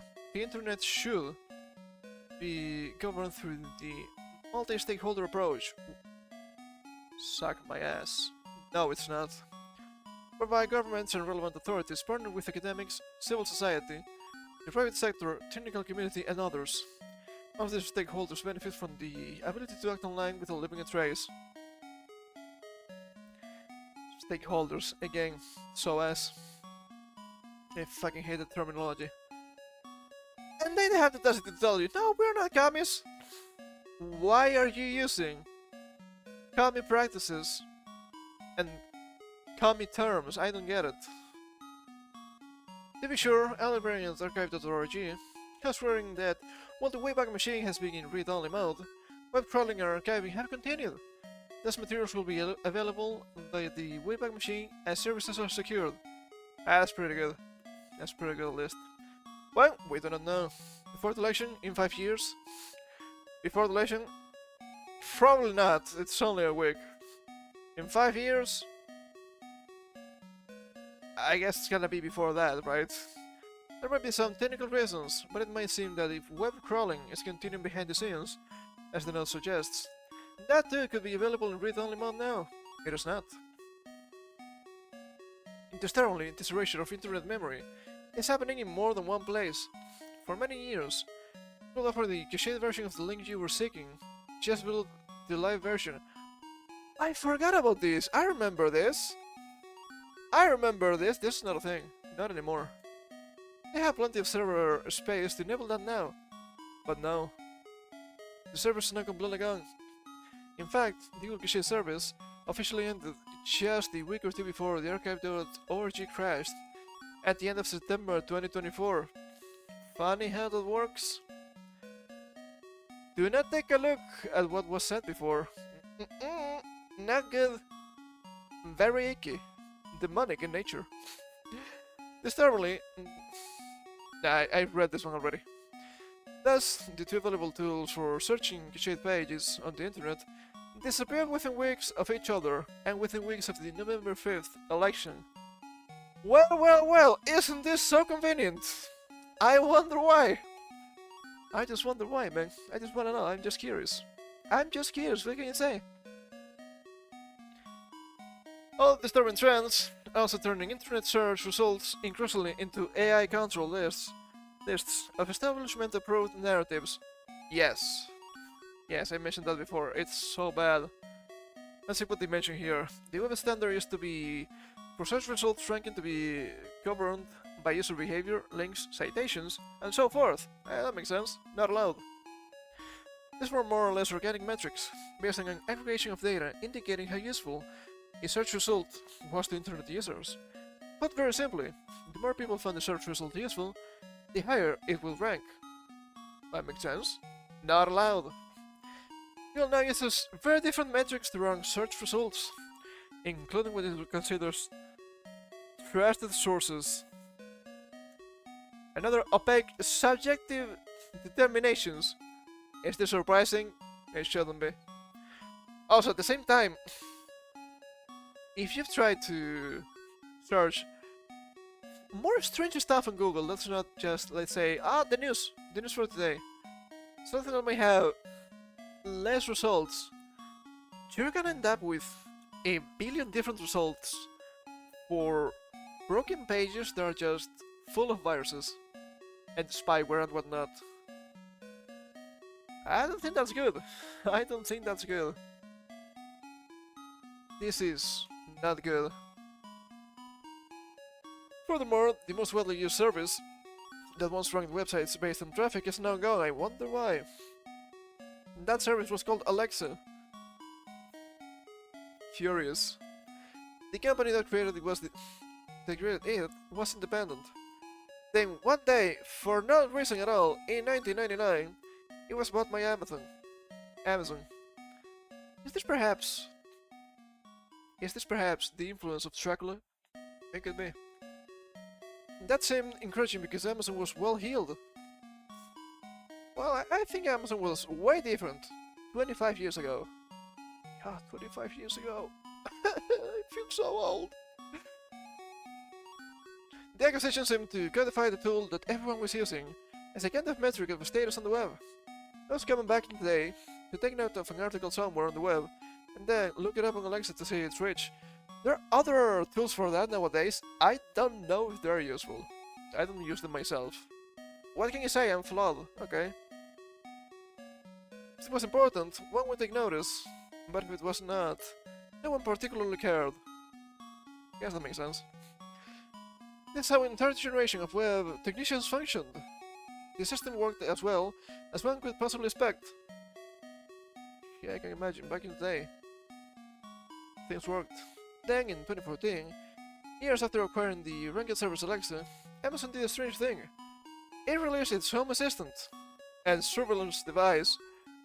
Not wrong, it's mapping your house. Wait, no, that was not Alexa, that was the other one. The Roomba, that was the Roomba, my bad.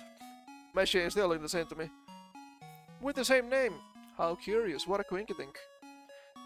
Suddenly, everyone had a thing in their homes and would find out anything by saying, "Hey Alexa."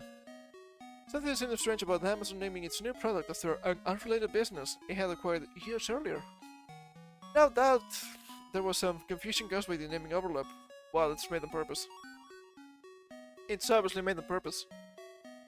Here's what happened next. In 2022, Amazon actively took down the web ranking tool. It didn't sell it. It didn't raise the prices. It didn't do anything with it. It suddenly made it go completely dark. Funny how that works. No one could figure out why. It was the industry standard, and suddenly it was gone. Not sold, just blasted away. No longer could anyone figure out the traffic-based website rankings of anything without paying very high prices for how to use proprietary products. It's always about the money. Oh, first the money, then the sugar. All of these data points that might seem unrelated when considered individually are actually part of a long trajectory that has shifted our information landscape into unrecognizable territory through the gif events of 2020 to 2023. Fucking Christ. With massive global censorship and propaganda efforts really accelerated these trends. Also true. We're getting mad with this one. Don't tell them, Clancy. One wonders if anyone will remember what it was once like. The hacking howling of archive.org underscores the point. There will be no more memory. As of this writing, only 3 weeks of web content have not been archived. What we are missing and what has changed is anyone's guess. We have no idea when the service will come back.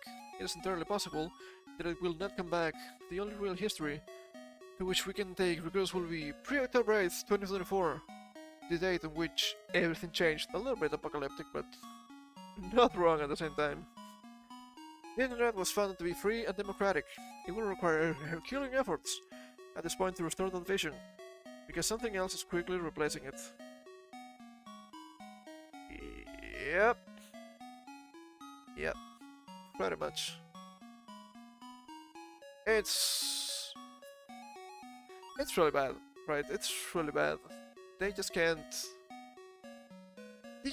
stop trying to change history to fit their needs.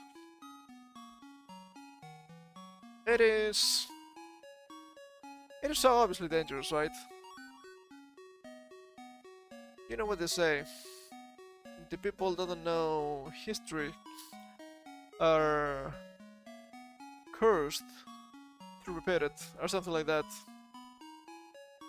That's quite dangerous, man. That is quite dangerous. I need to blow my nose again, it's so stuffy. Sorry.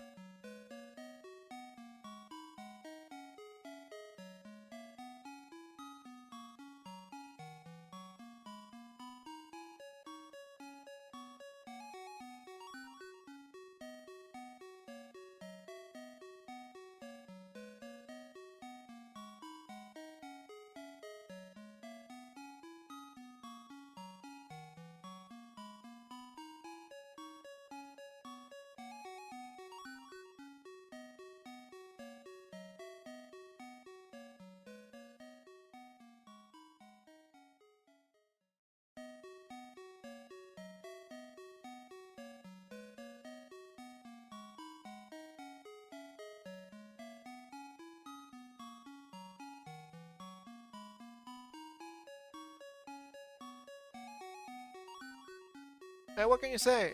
What can you say? I do believe the truth is important. Imagine that. Imagine that. What else do we have here? Speaking of truth, oh baby. Oh baby. Dragon Age finally released and apparently has impressive reviews. 10 out of 10. 5 out of 5. Game of the year across the board. So good, right? Is it good? Doesn't look really good.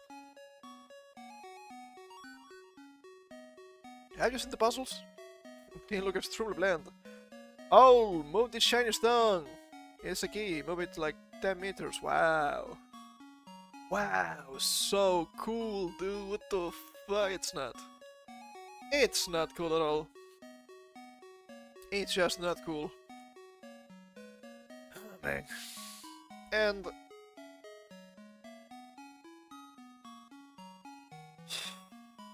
there are a lot of people saying, what, this game won, it's doing fantastic. Is it? Is it doing fantastic? Seems to be underperforming. But at the same time, I've just seen the Steam reviews. Yeah, a bunch of reviews that are like, oh, this game is so boring. This game is so bad. It's so atrocious. Recommended. Huh? What happened? That was so strange to me. And obviously you have a lot of reputable journalists saying, oh, the game is fantastic, the game is so good. Well, it's time for red pill, I suppose. This is very interesting about the Dragon Age Valkyr's reviews. Games reviews all say the same thing, because they're mostly owned by the same company, Sif Davis Media. Oh! Imagine that. You can convince me all of them are paid reviews. All of them are not paid reviews, I suppose. Here we are. r/Asmongold. Everything's coming together. Then you have here Sif Davis Media's Eurogamer, Streamtech, GameCentry.biz, IGN, Mr. Mag, Rock Paper Shotgun, BG 24/7, of which IGN also owns Outside Xbox, Digital Foundry, and Hookshot, of which Hookshot owns Nintendo Life, Push Square, Pure Xbox, Time Extension. When you really start digging, there really is only 2 to 3 voices media. It's just 3 people owning all the companies and telling you the same thing with different faces. They are the lords of media, and you will listen to what they want you to hear. You have no alternatives. If there are, they will just buy it. And everyone has a price. Yes, and I like this reply by Flame Rider. Man, for a country built with all these anti-monopoly laws, there sure are a lot of industries steeped in hidden monopolies. And not the game, it's not a video game, it's a board game. And it's really telling, because if you see official reviews and the Steam reviews, they are plagued with the phrase, "A return to form." I don't think fans of the franchise agree with that. I've seen some people that are apparently huge fans of Dragon Age saying, "Yeah, that's not it, Chief. That's not it. This is not a good game. This is not a good Dragon Age." And not because of the message, which is pretty obvious. This is pretty annoying. Oh look, you misgendered this character because you didn't use they. Now you have to pay for it with 10 push-ups. I was like, okay, but are you telling me 10 push-ups is supposed to be a punishment? Well, obviously it's the type of people that will never understand that exercise it's own reward. Right? Also 10 push-ups. You break a little sweat. If you sweat even just a little bit while doing 10 push-ups, have bad news for you. You're not gonna make it. You're not gonna make it. So, I mean, this game didn't bring Concord numbers, right? Obviously not. But the peak was like 70,000, which is quite low for a AAA game of this size. Yes, I know, Monster Hunter was better. Oh, Jesus Christ, I think about that game, it gives me a headache. Jesus Christ. The graphics are so bad, they're all over the place. It's filled with graphic glitches, I cannot play it, dude. It's so rough, so rough. But I don't know, man, I don't know. Yes, it's a time-gated beta, but is there a huge overlap between Monster Hunter players and Dragon Age players? I have no clue. There could be. There could be. But yeah, I remember back in the day when people were like, "Ooh, careful! Careful about Rupert Murdoch! He has bought the media!" I'm just thinking, have you seen this? It's pretty much the same. It's pretty much the same. And speaking of Concord, that's also really funny. We have here an update from PlayStation Studios. What happened? Well, what did you expect? Dear team, today I want to share some important updates from Sony Interactive Entertainment Studio Business Group. We consistently evaluate our game's portfolio and status of our periods to ensure we are meeting near and long-term business priorities. Business priorities, that makes sense. That's a company, come on. As part of our ongoing efforts to strengthen SIE's studio business, we have had to make a difficult decision relating to two of our studios, Neon Koi and Firework Studios. And if you don't know, Firework Studios were the guy that made Concord. So if you were expecting Concord to come back at some point, I don't think it's gonna happen. It might still happen, but it seems more unlikely than before. What a massive flop. Holy fuck, what were they thinking? What were they thinking? And also you have the people telling you, oh no, that's because gamers are goomers, they're gooners. They cannot play games that don't have the big booba. Like, no, it's not about big booba. It's about you need appealing characters in a video game. Yes, sex appeal is a thing, imagine that. People like attractive characters, huh? What did you expect? But if the characters were at least cool, it would have worked. A little better, at least. But no. Spending me on PlayStation devices and crafting engaging online experiences alongside our single-player games are key focal areas for us as we evolve our revenue streams. We need to be strategic, though, in bringing our games to new platforms and recognize when our games fall short of meeting player expectations. Yeah, this was not the Steam's fault, obviously not. While mobile remains a priority growth area for the studio business, we are in the very early stage of our mobile efforts. To achieve success in this area, we need to concentrate on titles that are in line with PlayStation Studios' pedigree and have the potential to reach more players globally. I wonder what they're trying to imply here. Let's see if that works for them. With this refocused approach, Neon Koi will close, and this mobile action game will not be moving forward. I want to express my gratitude to everyone at Neon Koi for their hard work and endless passion to innovate. Killed, unlucky. Regarding Firework, as announced in early September, certain aspects of Concord were exceptional. Were they? I don't think the players thought the same, but others did not land with enough players. As a result, we took the game offline. We have spent considerable time these past few months exploring all our options. They're still on the AP, it can still come back, right? Are they gonna get... Well, it's Sony, right? It's gonna be just like Morbius. Are they going to crash and burn again? That'd be funny to see. After much thought, we have determined the best path forward is to permanently sunset the game and close the studio. Oh, yeah, it's killed for real. Wow, that's wild. That's wild, up to 400 million USD down the drain. Woo! Not looking good, let me tell you. I want to thank all of Firework for their craftsmanship, creative spirit and dedication. The PvP first-person shooter genre is a competitive space that's continuously evolving. Evolving? Have you seen Overwatch 2? It's not better than Overwatch 1. Funny. And unfortunately, we did not hit our targets with this title. Yeah, I guess not. We'll take the lessons learned from Concord and continue to advance our live service capabilities to deliver future growth in this area. They're probably going to scrap a bunch of stuff from the game for other games or for a new game totally not Conquered.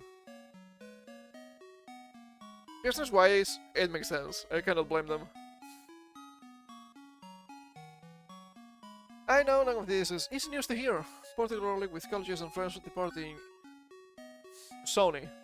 Both decisions were given serious thought, and ultimately, we feel they are the right ones to strengthen the organization. Koi and Firework were home to many talented individuals, and we will work to find placement for some of those impacted within our global community of studios where possible. If they are talented, why are the games so bad? Right, if they are talented, why is the game bad? I don't understand. I'm a big believer in the benefits of embracing creative experimentation and developing new MP.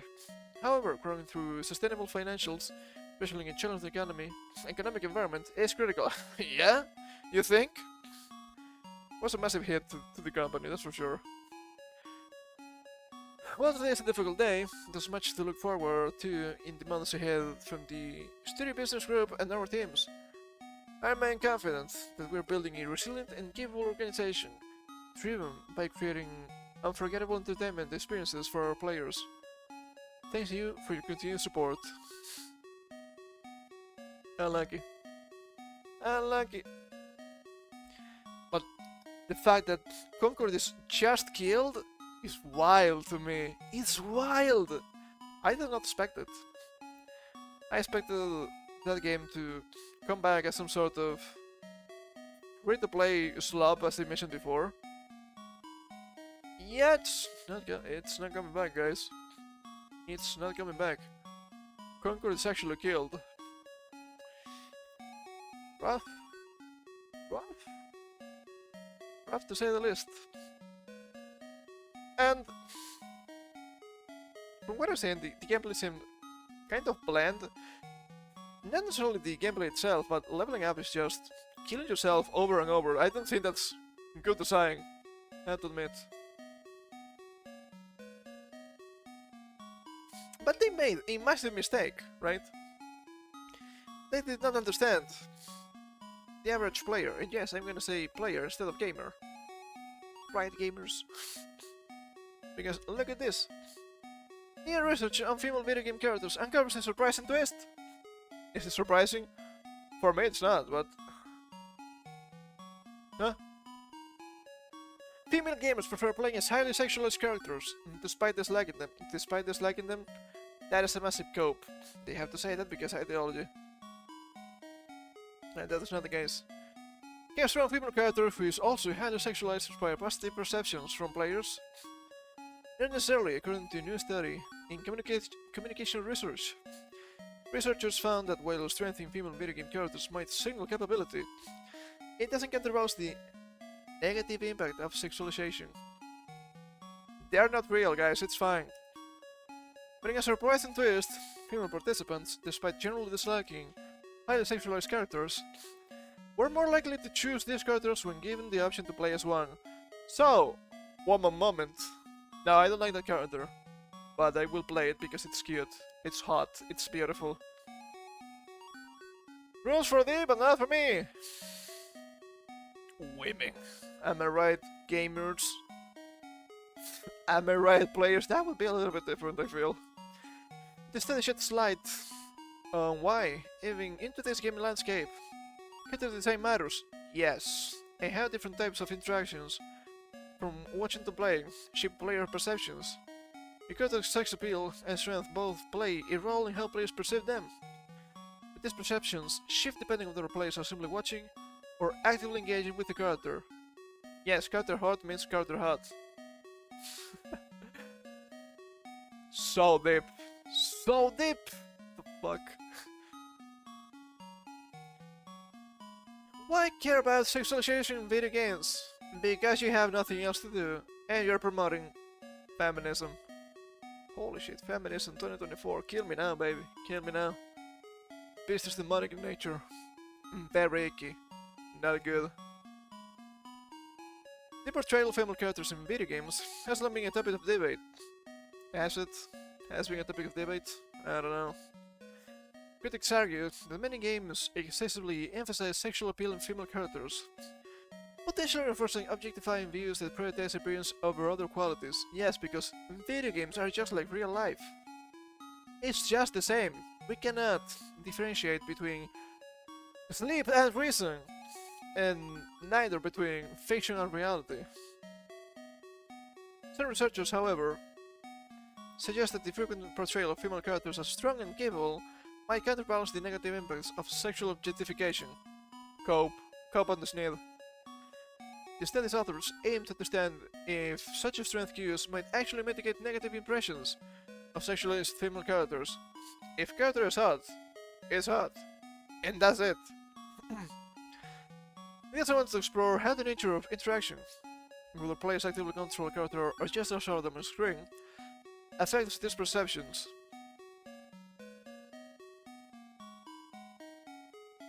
Why bother? Why bother with this? It's just a fucking puppet in a video game, it's not a big deal. It's not a big deal.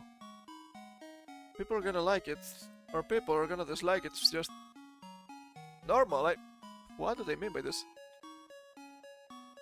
I think it's important to understand how gender socialization... Commies. They're commies. And prejudice like sexism from video game development and player experiences. To the study author Theresa Lynch. Funny name.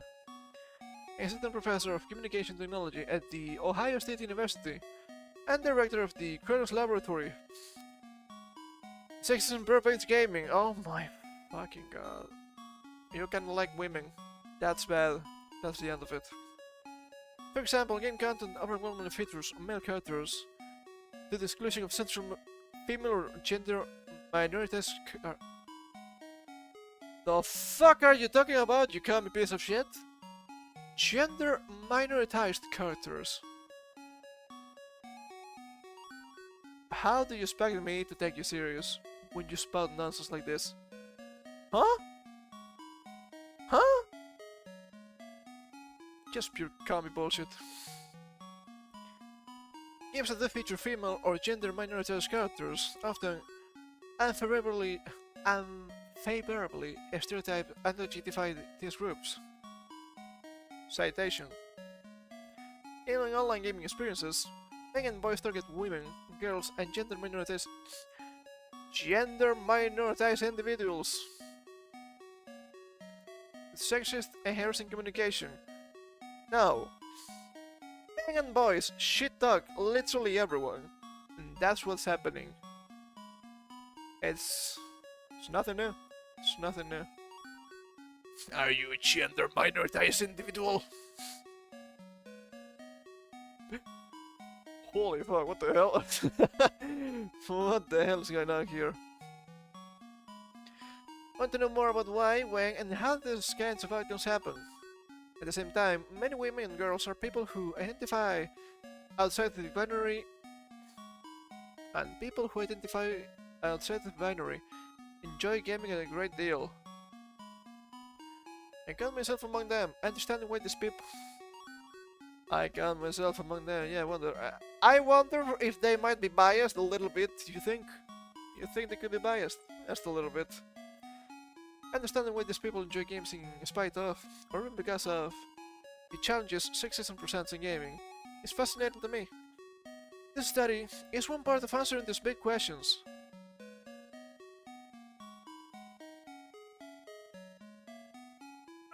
Yeah, what the fuck is going on with these people? What the fuck is going on?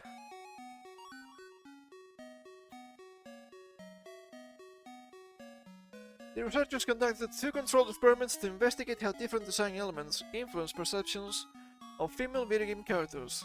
Each experiment used unique character designs created in the fighting game Soul Calibur 6, providing participants with a range of female characters that varied systematically in their sexualization and their strength cues. But that's just your self-centered interpretation. Because what some people might think is sexualization or strength cues, there might be more to that. For example, a character could be not sexualized or have strength cues, but look cool, therefore character is good. It's just way too simplified. I don't think it makes sense to me. Experiment 1. In the beginning, the impact of viewing female characters. The first experiment included 239 undergraduate students from a communication program, with the majority of participants identifying as female. Identifying. Age varied from 18 to 51. Through the group, though the group was generally younger. The researchers created 4 distinct types of female characters using Soul Calibur 6. Each character was customized to represent one of 4 combinations of sexualization and strength. High sexualization, higher strength, high sexualization with lower strength, low sexualization with higher strength, low sexualization with low strength. To achieve these variations, the team manipulated the character's visual traits. Characters designed with high sexualization had features associated with previous research on sexualized portrayals: big booba, lower waist to hip ratios, and revealing clothing. So, those make sense, at least. Characters with low sexualization cues, on the other hand, displayed more modest proportions and less revealing attire. Strength cues were also manipulated.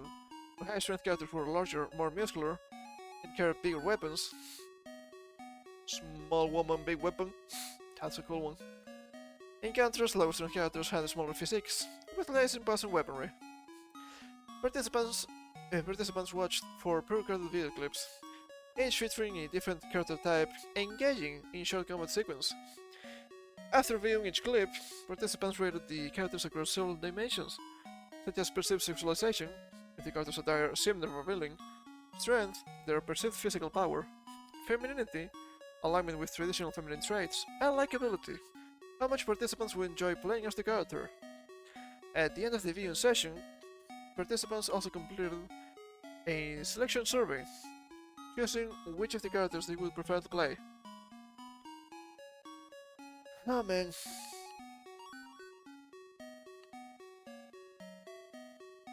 Sex appeal versus strength in viewing contexts. The results showed distinct patterns in high sexualization and strength cues shaped viewers' impressions of these characters. Characters with high sexualization cues were constantly rated as more sexualized compared to those with low sex appeal. Well, obviously. That makes sense. Additionally, characters designed with high strength cues were rated as more formidable, aligned with the study's expectations. Yes, that is objective reality. What did you expect? However, when a character combined with high sexualization and high strength, participants perceive her as even more sexualized than characters with high sexualization alone. The outcome indicates that strength cues do not counteract the effects of sexualization. Rather, they may amplify it. Is this safe horny? Is this a muscle mommy kind of deal? This parallels with the fighting factoid theory, which suggests that the strength paired with sex appeal can reinforce objectifying impressions, heighten perceptions of the character as a sexualized object. Well, we need to see the models they used. I don't think we can take a look at that, sadly. It'd be pretty useful. This could be skewed after all. The researchers also found that high sexualization was a key factor in perceptions of femininity and character likability. Yes, because what you call high sexualization are feminine traits. What do you mean? Characters with high sexualization were viewed as more traditionally feminine, and they were also less liked, particularly by female participants. Strength cues, by contrast, did not independently influence likability, suggesting that the perception of likability may be more influenced by sexualization cues than by physical strength. Seems like a bunch of nonsense. Ah, fuck, dude, this is longer. It's fine. It's fine, I guess we have time today. Gender differences and a surprising twist. Interesting gender-based differences emerged in character preferences. Female participants generally disliked high sexualized characters, but were more likely to choose characters with high femininity traits, typically associated with higher sexualization cues. When given a choice, male participants, on the other hand, gravitated toward characters that were strong yet less sexualized, indicating different gender-based preferences in the interpretation of character traits. So, it is not the male gooners, okay? It's the females. It was the females all along, imagine that, saying that they don't like it just to garner brownie points, when at the end of the day, they just like what they're looking at. Imagine that women want to be seen as beautiful, as sexy, just like men.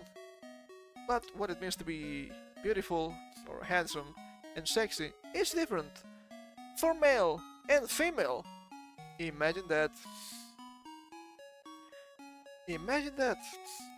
I was surprised with the fact that participants in our studies dislike the sexualized female characters, Lynch told side post.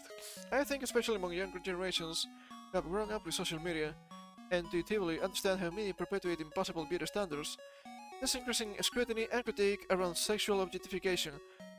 It's just a bunch of nonsense, because nowadays you have a bunch of kids being like, you want an attractive female character? What? Do you need to masturbate constantly? No. You want them to look good, because they look good. If the first thing you think about is beautiful woman, therefore you have to masturbate, that might be on you. You might have a fried brain, as they say. Very icky. Not good. That said, I was surprised to see that in her first study, women still selected the most sexualized character when asked which character they would choose to play. Imagine that. It's important to remember that this character was also rated as the most feminine, so it's possible that women were just selecting the character they most identified with. How is this so difficult to understand for these clowns? Oh my god, what the fuck? They're so annoying. Then we need to keep reading this. I don't think we do. I think this is more than enough. However, this finding highlights why this research is so important. Lynch continued. If women are conflating sexual appeal with femininity, can they disassociate those two concepts? And if entertainment media like video games continue to portray female characters by emphasizing sex appeal, how does that shape expectations of women and women's value in society? The thing you're not understanding here is that femininity and female sexual appeal are intertwined because they're pretty much the same. Yes, what is femininity body-wise? Wide hips? Big booba? Round ass? That's sex appeal, baby. That is sex appeal. I'm sorry to tell you this. I'm so sorry to tell you this. But human beings are sexual creatures. Imagine that. Imagine my shock. Of course they are. They need to be. If not, we would be extinct. What do you mean? How are you this oblivious? How are you this oblivious? It doesn't make any sense. We could be reading, but I think we understand that they don't know what sex appeal is. What the hell? What the hell, man? I have some more stuff for today. Okay, let me check here. Okay. Speaking of not understanding it thing here. UN committee criticizes Japanese media. May incite violence against women and girls. What the fuck are you talking about? Look, it's Luchi. She's so cute. The United Nations Committee on the Elimination of Discrimination Against Women has reportedly expressed concerns about Japanese media and the speculated impact it can have on gender and sex-based violence. It's fiction. It's fiction. It's fine. According to free speech advocate and politician Yamada Toru, where's Sakamoto-kun? The Japanese Cabinet Office Gender Equality Bureau and the Ministry of Foreign Affairs confirmed the contents of their meeting with Sidao. Isn't that a streamer? Not quite. However, nothing further was said about the current state of Japanese media. They just want to censor Japan. The Japanese government has been thankfully slow to respond to external pressure when it comes to censorship of Japanese media. Although the same cannot be said for its corporations, but for the time being, free speech remains enshrined in Japanese law with few exceptions. That's good. It should remain as such. You can read the title post regarding Sidao's pressure to censor anime and manga below. We'll include the translation via Google. I will believe the translation. It's better than nothing, right?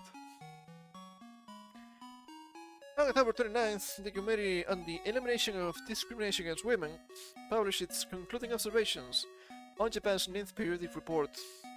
They are going for Japan constantly, dude. It's so bad.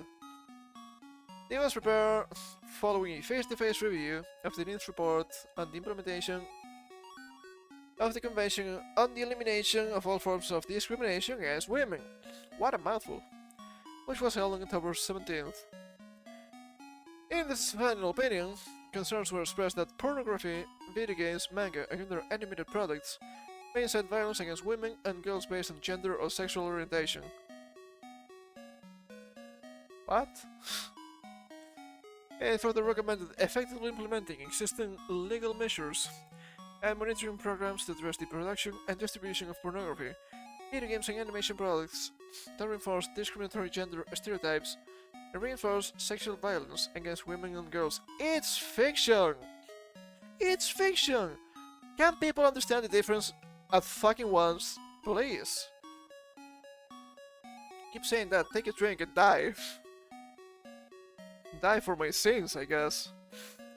However, the government, the Cabinet Office, Gender Equality Bureau, and the Ministry of Foreign Affairs has confirmed the content of the face-to-face screening, but no questions were asked about manga, anime, and games.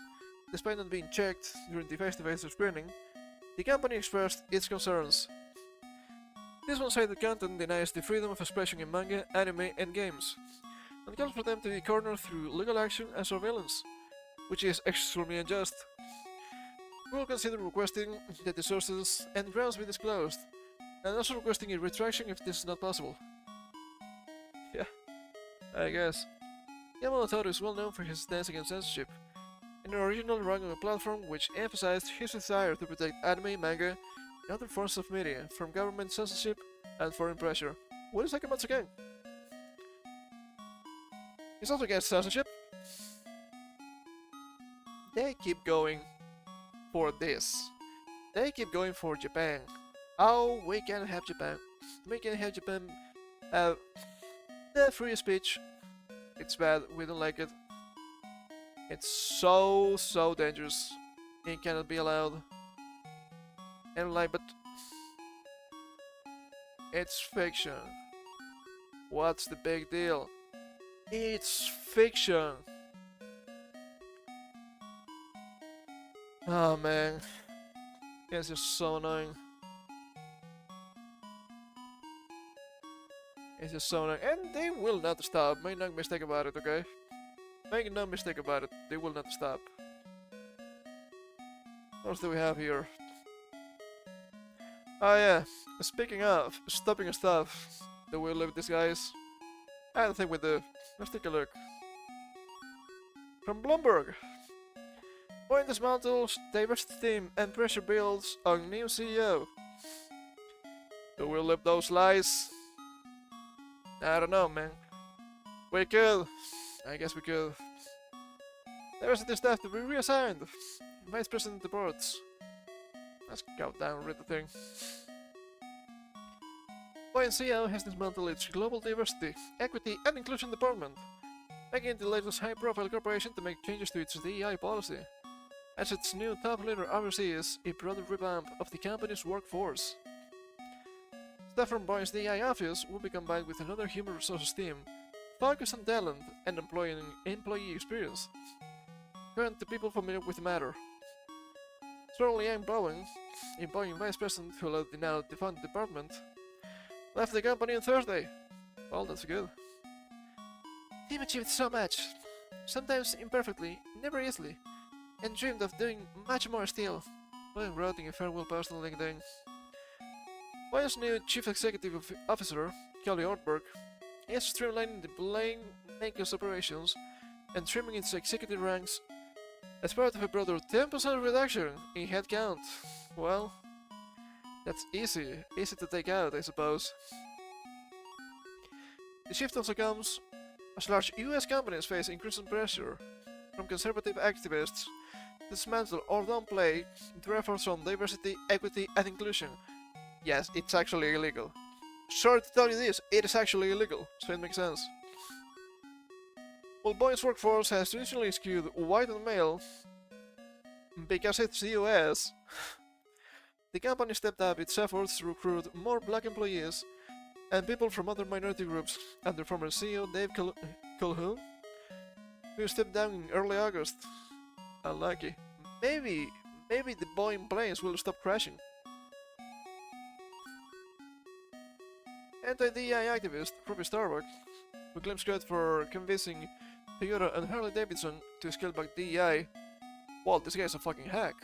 Not quite sure about Toyota, but Harley-Davidson, as far as I know, they just put out a grand statement, but they still had everything up on their website about the diversity. I don't know if that changed nowadays, but this guy could be a hack. Said he had reached out to Artberg and board chair Steve Mollenkopf by email earlier this month to alert them he was considering an online campaign against their diversity programs. Is this opposition? It feels like it. Boy remains committed to recruiting and retaining top talent and creating an inclusive work environment where every teammate around the world can perform at their best while supporting the company's mission. The company added that it prohibits discriminatory hiring practices and maintains a merit-based performance system with procedures aimed at encouraging an equality of opportunity, not of outcomes. This sounds really good. Is that gonna be the case? Time will tell. We have to be cautious about it. The smoldering of Boeing's DEI department throws into question the future of its existing programs to promote more diversity among its workforce. Good.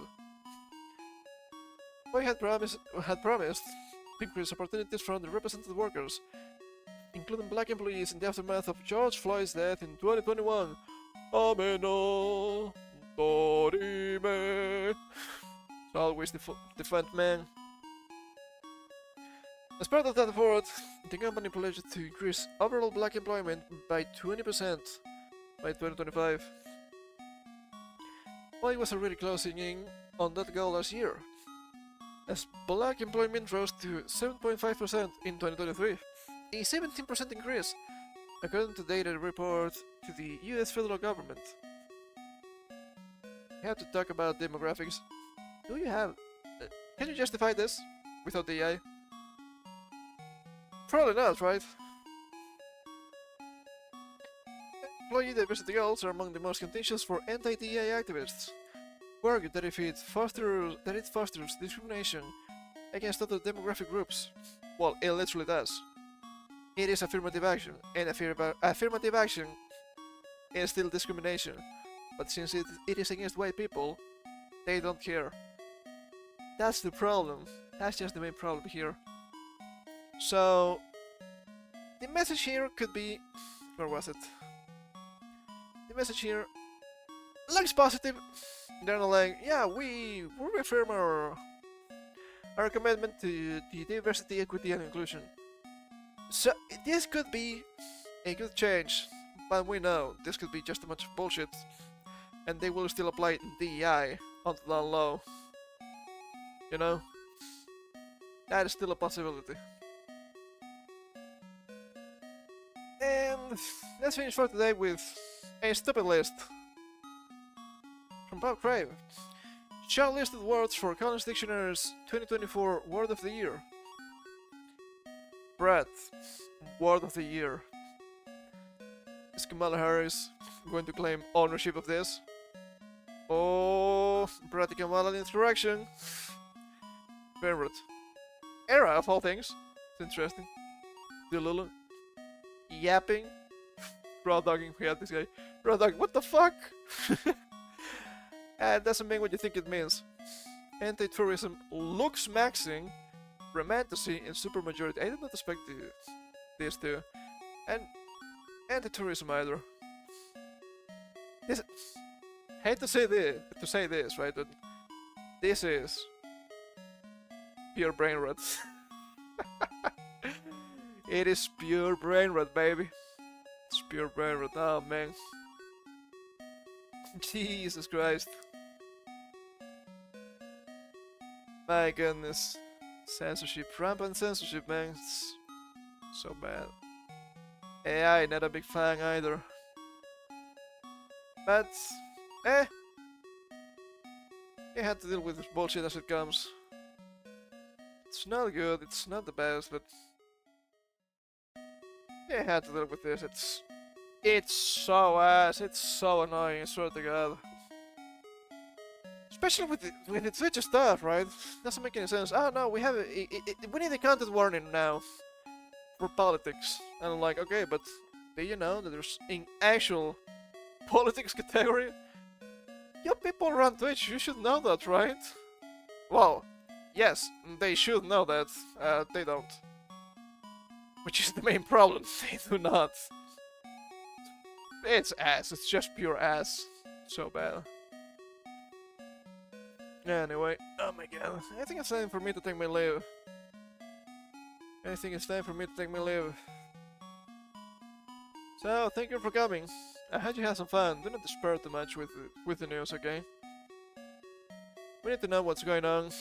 But most importantly, we need to laugh at them, because they're fucking clowns. And we'll come back real soon. On Monday, as per usual. With some more Yakuza Kiwami. It's gonna be cool. We have to save Date. We have to save the policeman. And we will probably do a bunch of sub-stories. If we reach a point where we don't need to save anyone just right now, right? We'll need to advance the main story a little bit. But yeah, I think a couple of sub-stories is probably a good idea. I will try to not kill my throat too much. I like doing voices, you know that. It's fun.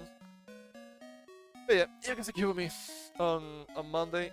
I don't know if we're gonna have Wednesday stream this week. I'm not sure, we'll see. We probably should. We probably should. Even if I'm not American, we need to see what's going on after the elections. If it's just fucking around in a video game. I've been playing some Pokemon on my own too. I have some powerful stuff to use. I started doing some Battle Frontier. It's not that difficult to get battle points. It takes time. It takes time to be fair, but it's not that difficult, so that's good. And I will probably need to do something about free stream because it's pissing me off. So yeah, that's the plan. We'll be playing in Yakuza Kiwami on Monday. We'll be playing Pokemon on Wednesday if we are on Wednesday. If not, on Thursday. If we play Pokemon Wednesday, what are we gonna do on Thursday? I'm not quite sure. Maybe more Pokemon, depending how it ends.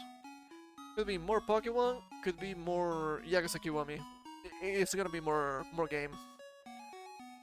Unless something huge happens, and I hope nothing huge happens.